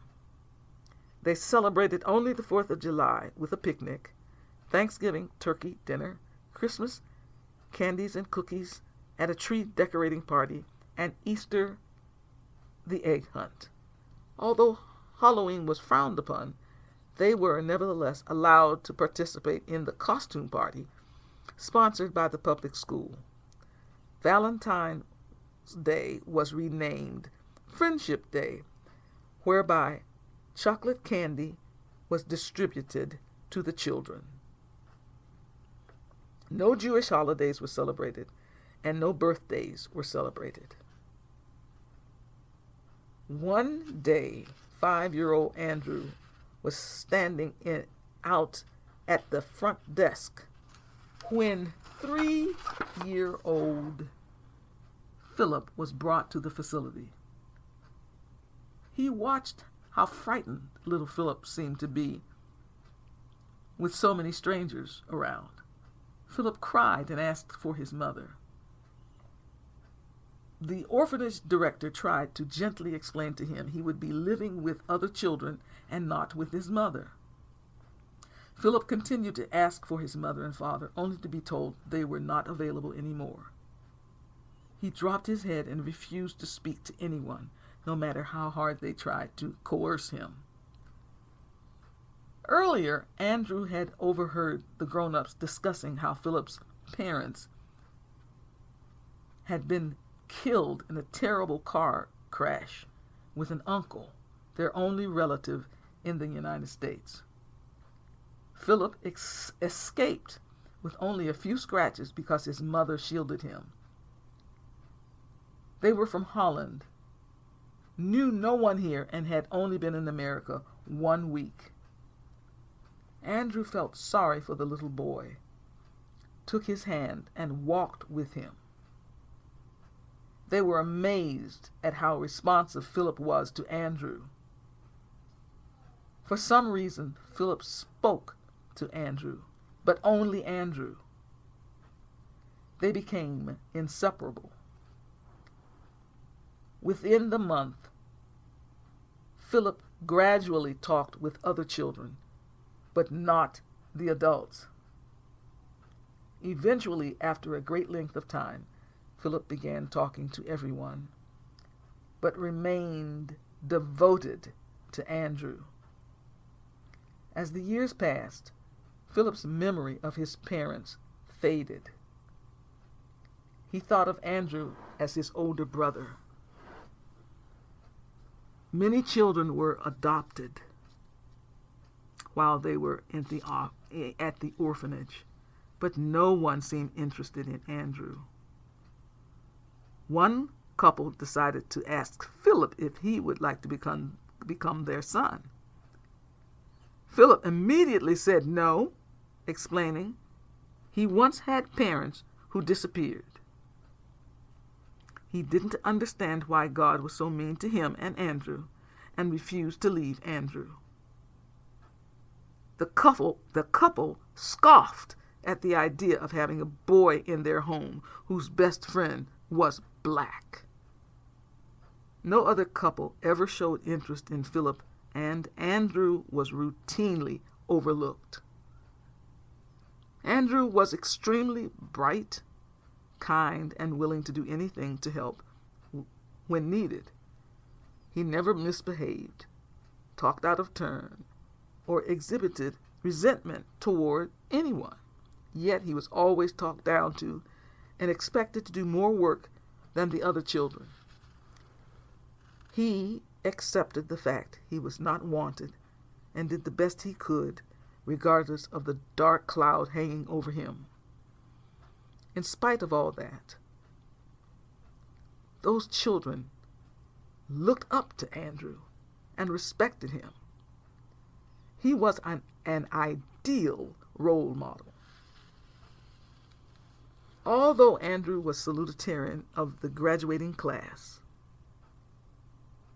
most knew he was really the valedictorian who got gypped out of the honor because he was black. Yet Andrew harbored no ill will. It didn't matter anyway, because he still received a full scholarship to the Northern and Western University, one of the highest rated schools in the country, for preparing one to work in the field of prosthetics. His goal, to become a CP certified prosthetist. By going to college, he and Philip would be separated. However, their bond was steadfast. He promised Philip somehow they would be together. At 11 years of age, Philip had been given an old clarinet and learned to play it very well. His teachers encouraged him to study seriously, which paid off. Eventually, he played in the Chicago Young People's Symphony Orchestra. The orphanage boasted about his success. 2 years after Andrew's high school graduation, Philip graduated from high school. He was awarded a top music scholarship to Northern and Western University. Philip became Andrew's roommate in a rooming house close to NNWU, and they were back together as brothers. Andrew received his bachelor's 1962 and master's 1964 summa cum laude, and worked at the NNW University Clinic until he was selected to be top developer, designer, and researcher in the Department of Prosthetics and Orthotics at the Albany, New York Physical Rehabilitation Clinic in 1966. Philip also got his bachelor in 1964 and master's degree in 1966. He met and fell in love with Ursula at NNW. She received her BS degree in library science there in 1965. They married in 1966, the day after Philip got his master's. He received a fellowship to play clarinet at the Music Festival of the Berkshires in May 1967. Since Albany is only 35 miles from the Berkshires, Andrew is spending his vacation time visiting his best friend and his wife. Wow, I was truly moved by this story.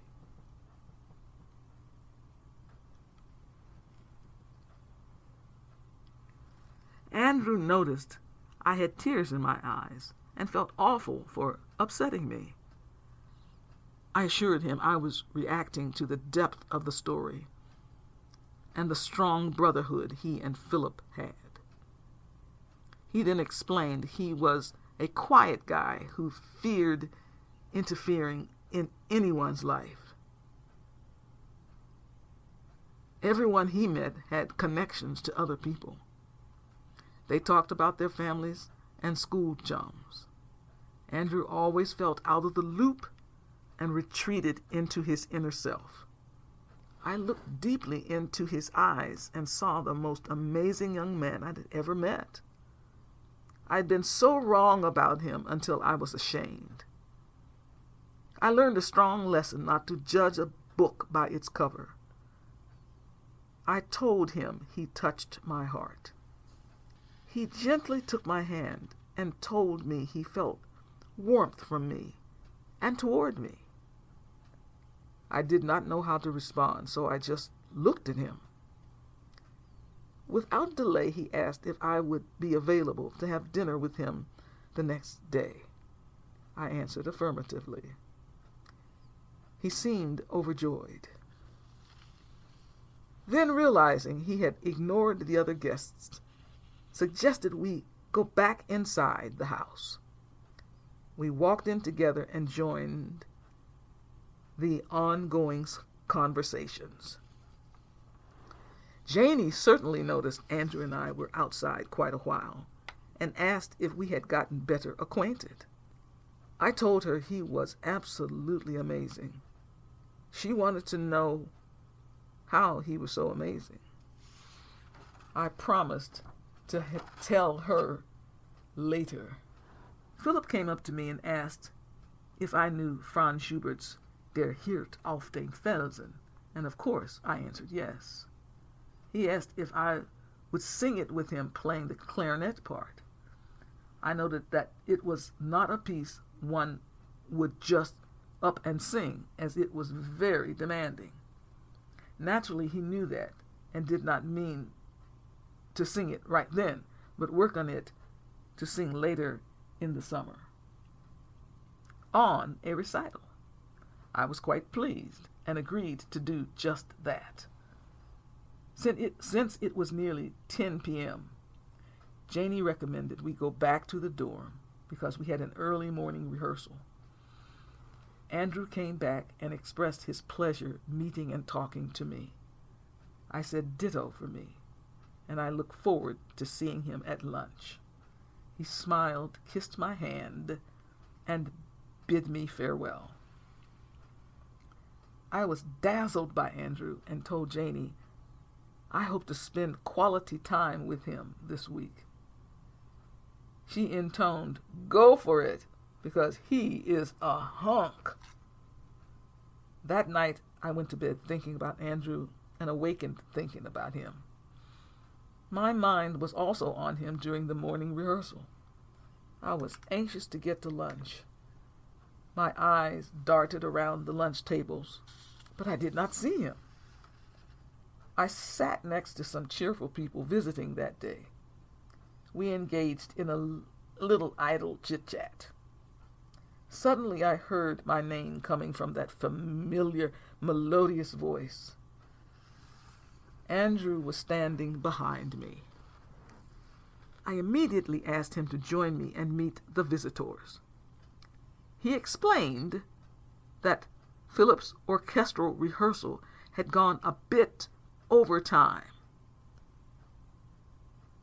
I was uncommonly nervous sitting beside him.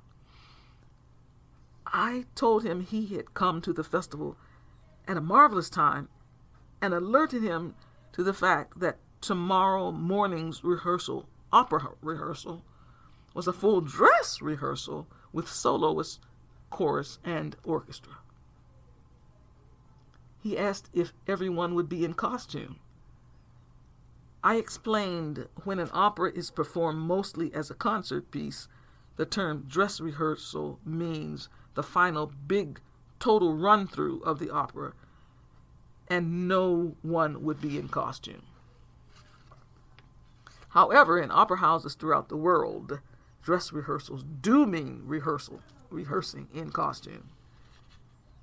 Andrew thought there was much to learn about music, and this festival was the perfect place for him. He was enthralled with the amount of work it took to produce operas, and noted they were the quintessence of theater. As I listened to him, I knew he was an ideal concert goer. In fact, he was ideal in every way. Since the lunch hour was rather short, Andrew said he would pick me up at 5:30 and take me to dinner. He excused himself and left the premises. The lady sitting next to me commented on Andrew's manners, stunning good looks, and asked if he was my significant other. I replied, no, he and I only met yesterday. She advised me to keep him, for he was quite a catch. She added she thought I was also quite a catch. I thanked her for her kind words and told her I would do my best. She noted she saw in his eyes he is smitten with me, and continued by saying romance is in the air for both of you. I was a bit embarrassed because I barely knew Andrew. I said goodbye to her and her friends and hurried to my next rehearsal.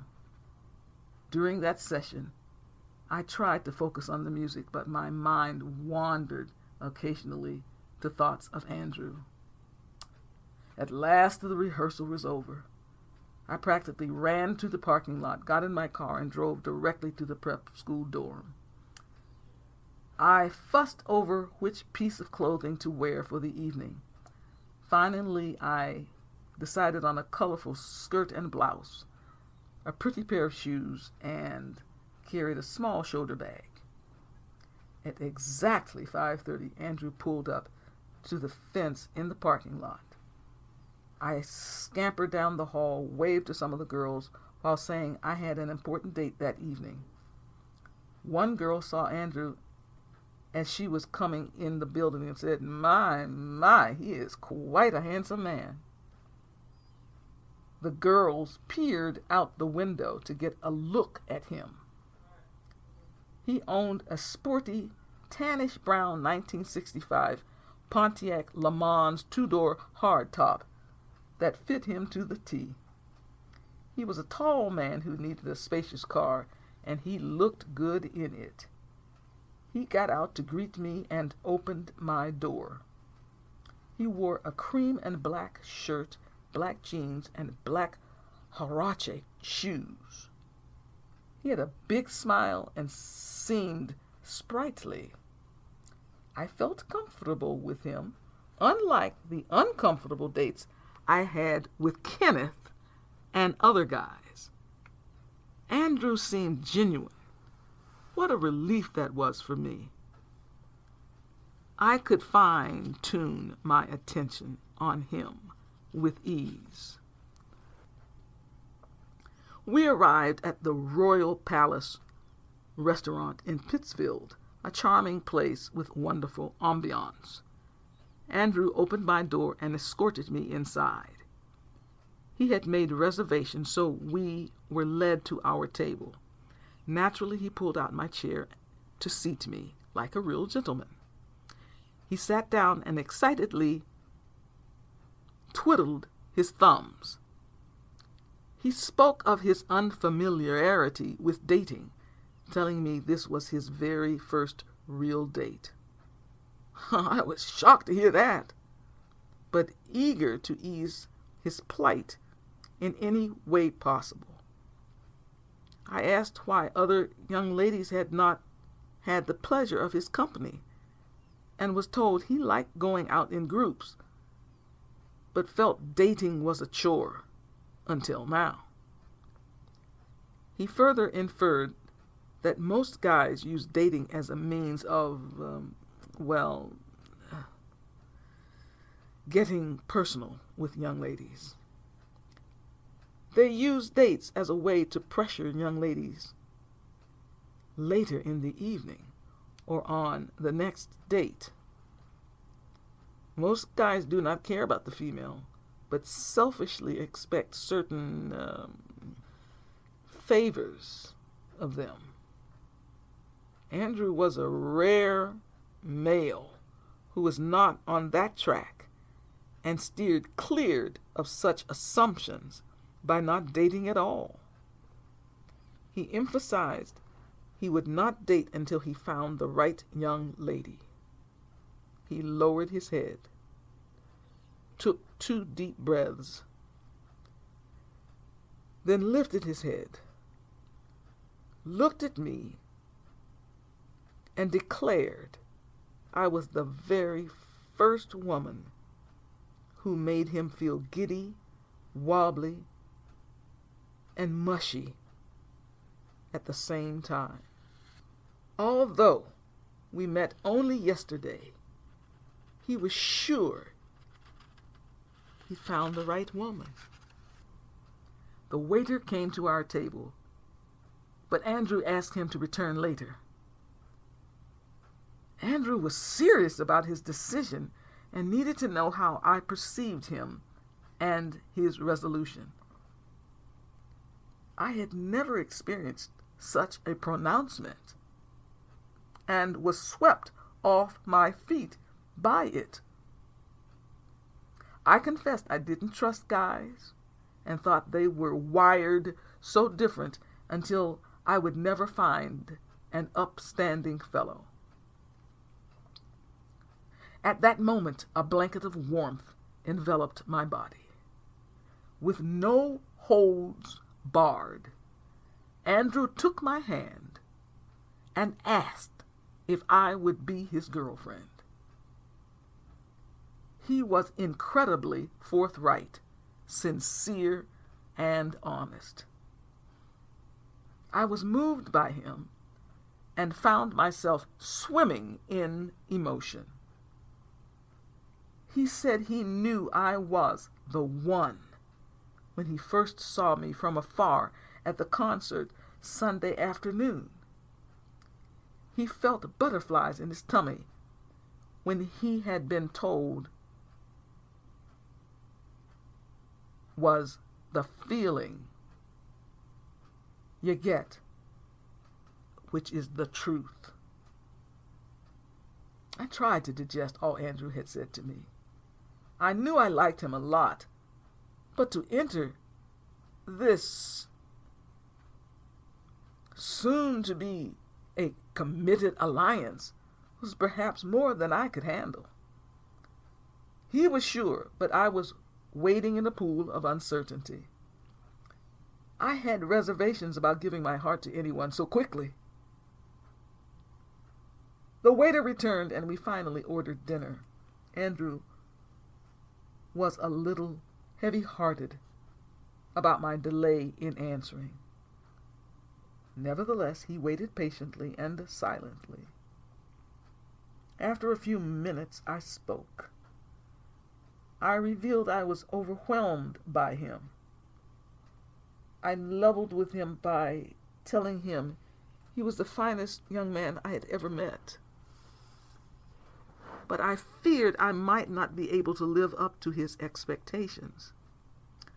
What if I unintentionally let him down and ruined his appraisal of me?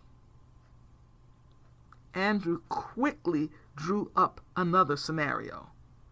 What if we missed each other unnecessarily because of unfounded fears? He emphasized he was positive we should be together. Naturally, he did not expect me to jump into a personal association without some concerns. But he urged me to consider the positives of his request. Andrew continued looking at me and highlighting my strong personal qualities. He wanted to make sure I saw in me what he saw. He didn't want me to shortchange myself. I appreciated his tenacity.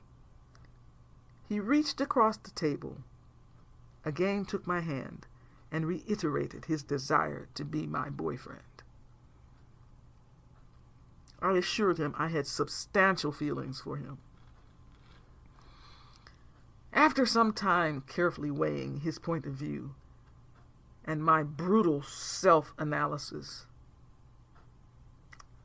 I agreed to be his girlfriend. I articulated that decision with complete honesty. The look on Andrew's face made the sun shine at night. He was ecstatic to hear me say I would be his girlfriend. I too was thrilled. I knew I'd never find another young man like him. Andrew's hand shook as he held my hand. He spoke confidently about his desire to be a virtuous partner and pledged himself to me. I stated I would lovingly support, nurture, and be there for him. I wished to provide that special warmth and personal care he deserved. The waiter brought our food and we ate. The restaurant was known for its steaks, and it lived up to the hype. Suddenly I felt I was in the Twilight Zone, wrestling with my frame of mind and dealing with thoughts about absolute existence. Such theorization bothered me. I had to snap out of it immediately. I could not allow such introspection to ruin my delectable moments with Andrew. We both thought the meal was flavorful. I thanked him for choosing this restaurant because we would always retain these surroundings in our memory as the palace in which we became a couple. Andrew wished to go outside and bask in the light of the full moon. I definitely shared his desire. We stood near a tree. Andrew tenderly wrapped his arms around me and held me. I sank into his strong arms and felt engulfed with passion. He whispered, "I love you," but instantly asked me to forgive him for being too forward and brash. He explained he had never experienced such romantic sensations before. I needed him to know I accepted and cherished all that he is. I then blurted out to the heavens, "If this is a dream, I don't want to wake up, because I long to be with Andrew Emerson Porter." Andrew was overjoyed with my receptivity, and I was falling deeper for him by the minute. I certainly felt loving toward him, and somehow knew my feelings would grow stronger as we became more familiar with each other. The time came for us to leave. I was filled with excitement. Several times Andrew repeated the words, "Johanna is my girlfriend," and smiled the whole way home. I felt euphoric. When we arrived at the dorm, he got out, opened the door, helped me out, hugged me, kissed me on the cheek, and softly said, "Good night." I told him the evening will always be remembered, and was a 10 on the scale of 1 to 10. I concluded by saying, "Good night, my dearest Andrew." As I was about to enter the building, I turned around and blew a kiss to my new boyfriend. The dorm girls were lined up on the staircase and fired questions at me about the evening. I pretended to be rather nonchalant and told them to go to bed. They didn't budge. They insisted I spill the beans because they noticed the glow on my face and the twinkle in my eyes. I let them know Andrew was enamored with me and wished for me to be his girlfriend. Several of them remarked, "We had just met, so I must have put a love spell on him." I retorted, "No such thing." I explained he is an old-fashioned person who claims he fell for me at sight, from a distance, after the piano concert Sunday. One girl sighed and uttered, "Oh, that is so romantic." Then they all started talking at once. I stomped my foot and let the cat out of the bag, replying, "Well, the truth is, we are a new couple. I am officially his girlfriend, and he is my boyfriend." They all cheered, exclaiming, "We're happy for you, Mama Joe. Glad you didn't let him get away, 'cause he is a living doll." No more dull, boring dates with Kenneth, the narcissist. They encircled me, jumped up and down, and then skedaddled to their rooms. I flopped on the bed with my clothes on because I needed to soak up the events of the last 2 days. After a short while, I undressed and got ready for bed. My head was spinning, and although my emotions were high, I fell asleep from exhaustion. At last it was Thursday, the big dress rehearsal for Mozart's opera, The Magic Flute. Excitement filled the air and everyone seemed pumped and ready to go. The celebrated conductor, Maestro Erich Reinsforth, walked to the podium and everyone took their places on the stage. He began the rehearsal at exactly 9 a.m. by saying, with his Austrian accent, "Good morning, ladies and gentlemen. It is time to work." I looked out into the audience and saw Andrew sitting near the back. I could hardly contain my enthusiasm. The chorus, orchestra, and soloists were in fine form. Everyone was on target except a soprano who was playing one of the three ladies who had just won an international voice competition but simply could not follow the conductor. I'd never seen anyone so inept in this world-class setting. Mr. Reinsforth stopped the orchestra, looked daggers at this woman, and asked her to please stay with the established tempo. You could hear a pin drop at that moment. Mr. Reinsforth restarted the orchestra, and when it came time for the three ladies to sing, he deliberately conducted with large gestures, focusing directly on this young woman. Again, she sang too fast, thus spoiling the section.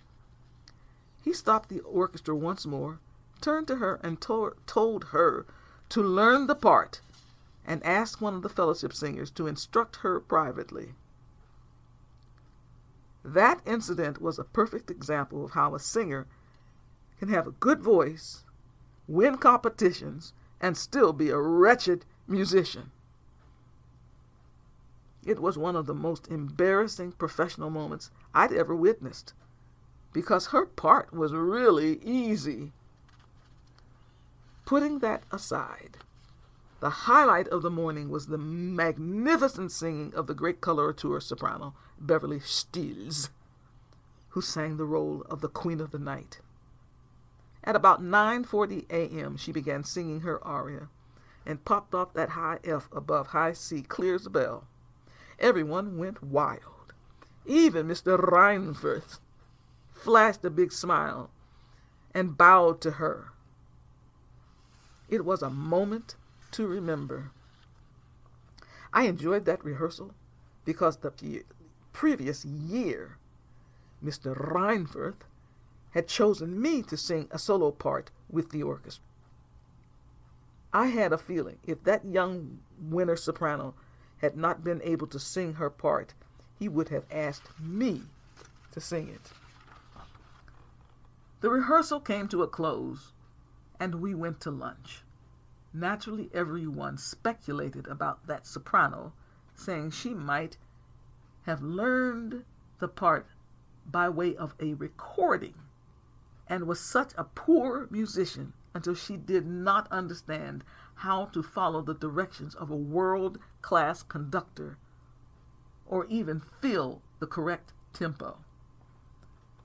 Nevertheless, everyone kept buzzing about the way Miss Stills handled singing that difficult aria so early in the morning.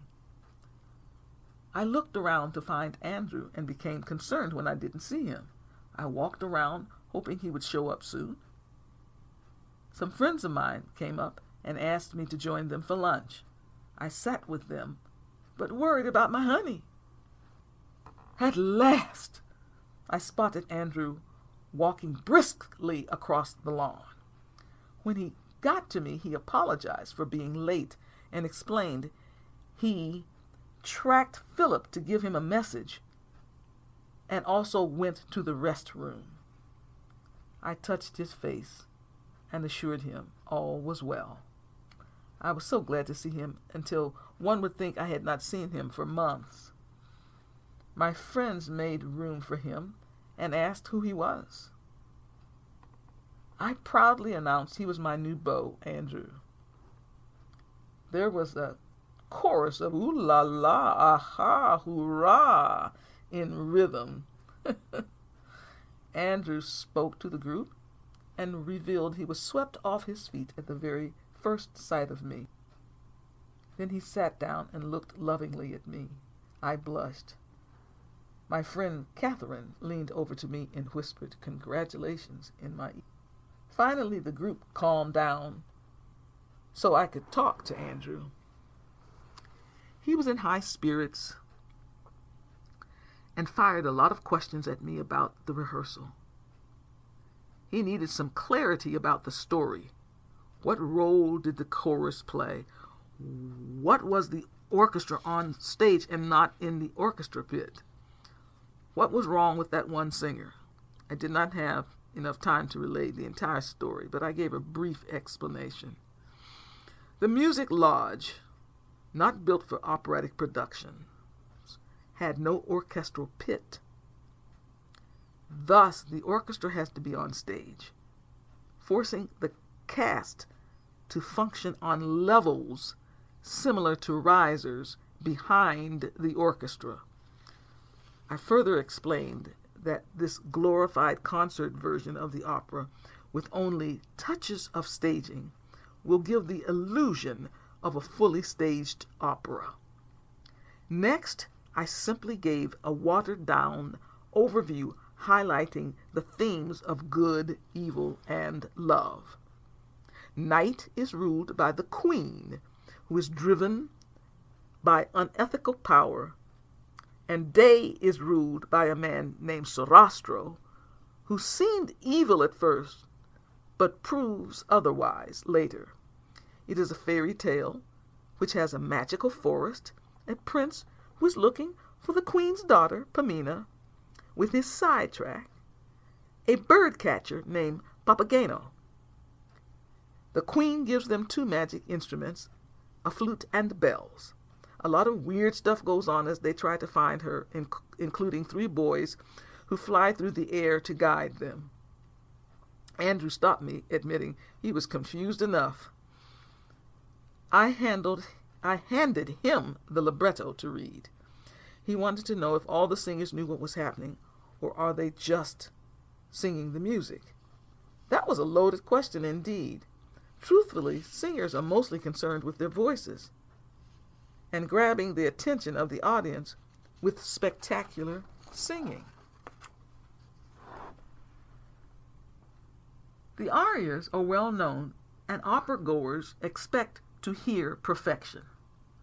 Although there is much going on within the composition itself pertaining to the construction, listeners generally don't know or care about that. Learned academicians dig through the music for symbolisms, including philosophical, psychological, religious, historical, sociological, and political manifestations. On the other hand, audiences want to be entertained and not educated.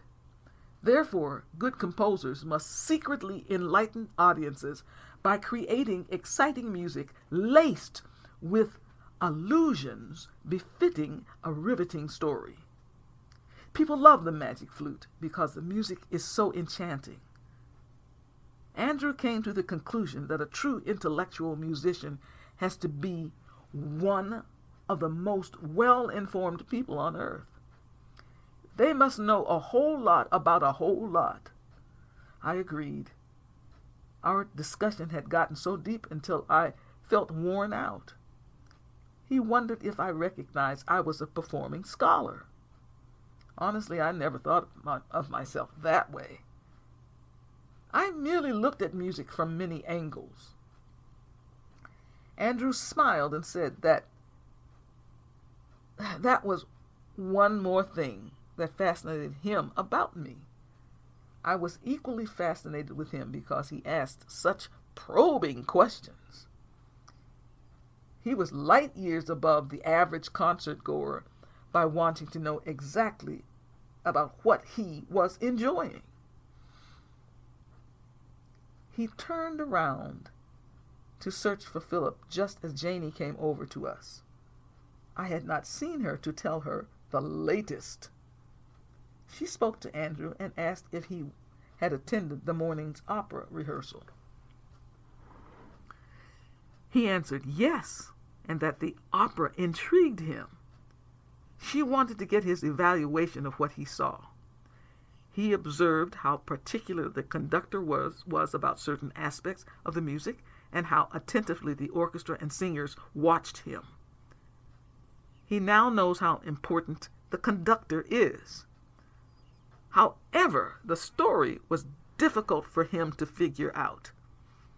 Naturally, he didn't know the language in which they were singing, so he was left just enjoying the sound of the music itself.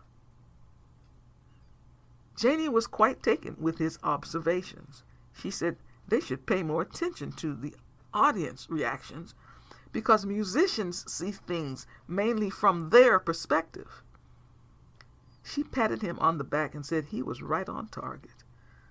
She suggested he read the libretto before the opera. Andrew told her I had given him the libretto plus a brief rundown of the story, and that he had the advantage of having his sweetie fill him in. Janie commented, "Sweetie?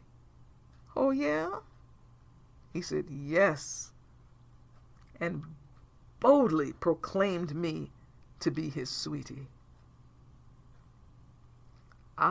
He told her she was looking at the newest couple in the Berkshires. She said he had not wasted any time. Andrew answered no, he hadn't, because Johanna had won his heart the moment he glimpsed at her. Janie looked at me, and I was grinning abundantly and shaking my head up and down. She offered congratulations to us, wished us the very best, and said she would talk to me later, and winked as she walked away. Andrew informed me he was going back to the cottage to prepare the fixings for tonight's dinner. He hoped I liked barbecued ribs. I nodded yes, but they were messy to eat. He guaranteed that giant bibs, wet cloths, and plenty napkins would be at my disposal, so I could eat without restraint. He also suggested wearing casual picnic-type clothing to be truly relaxed.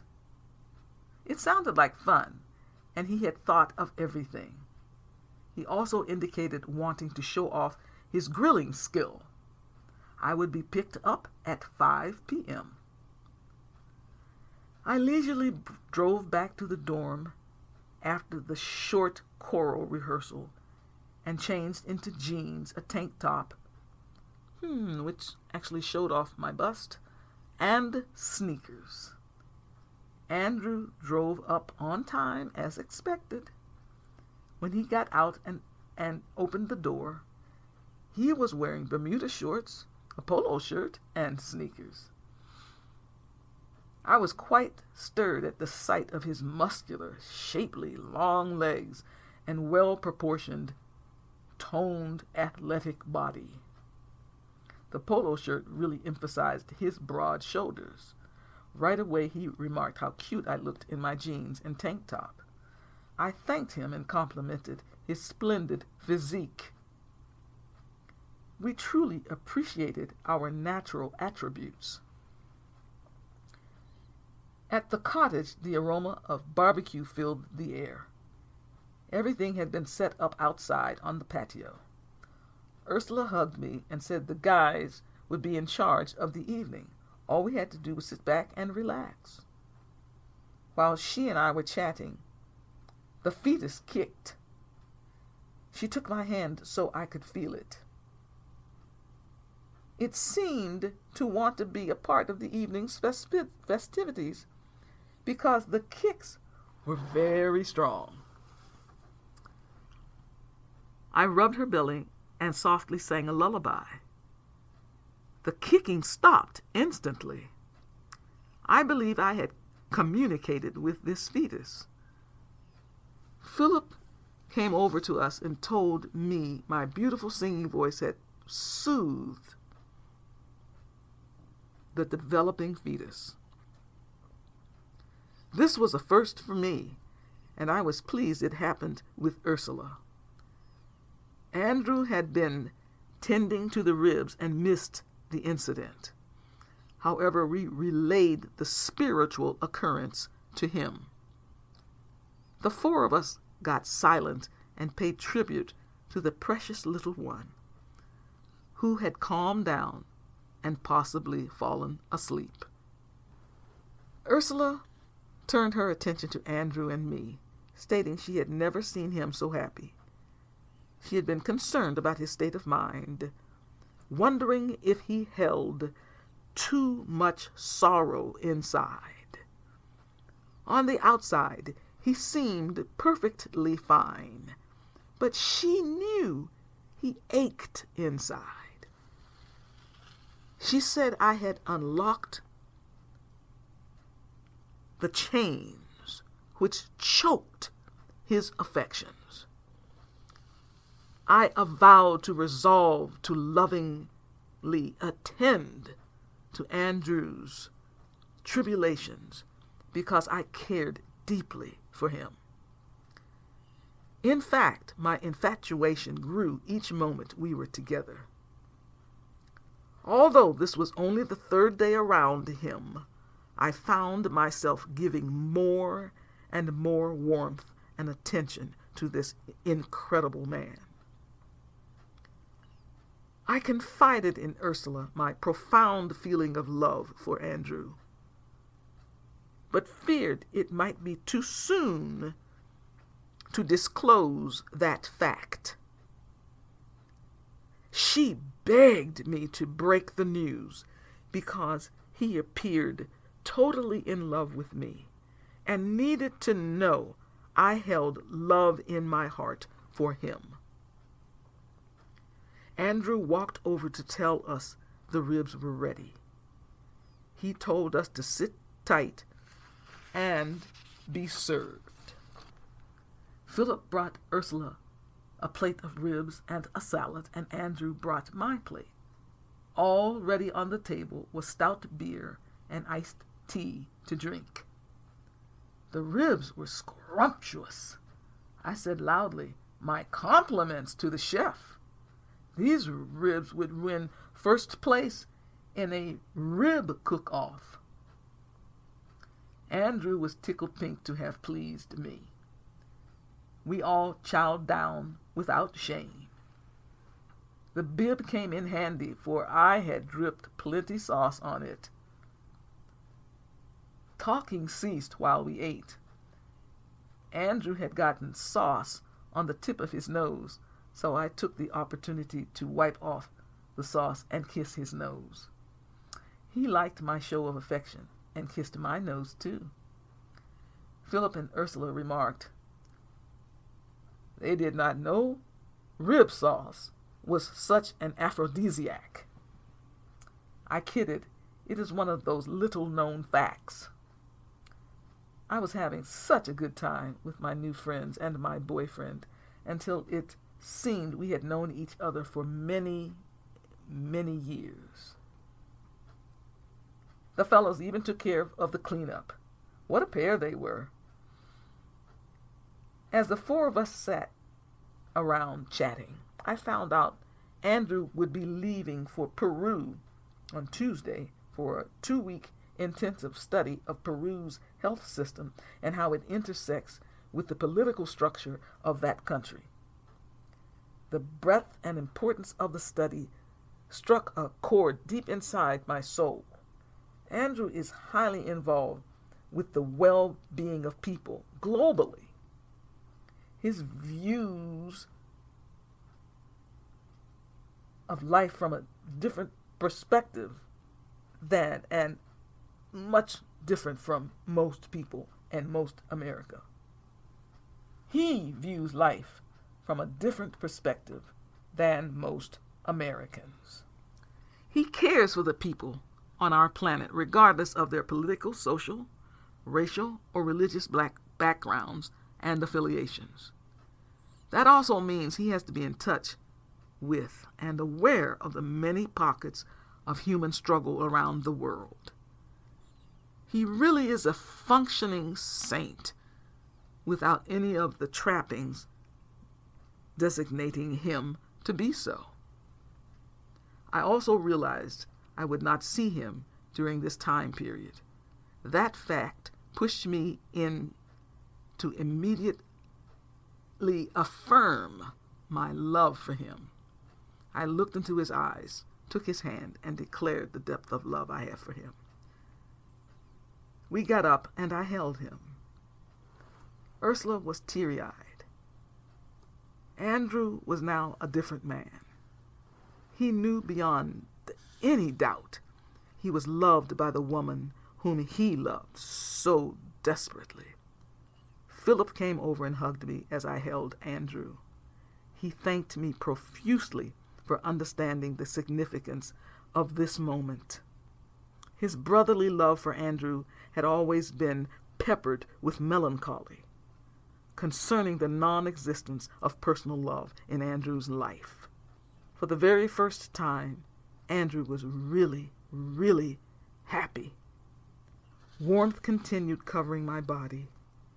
I was experiencing love on an entirely different plane than normal. Life would never be the same again. I had found my soul mate.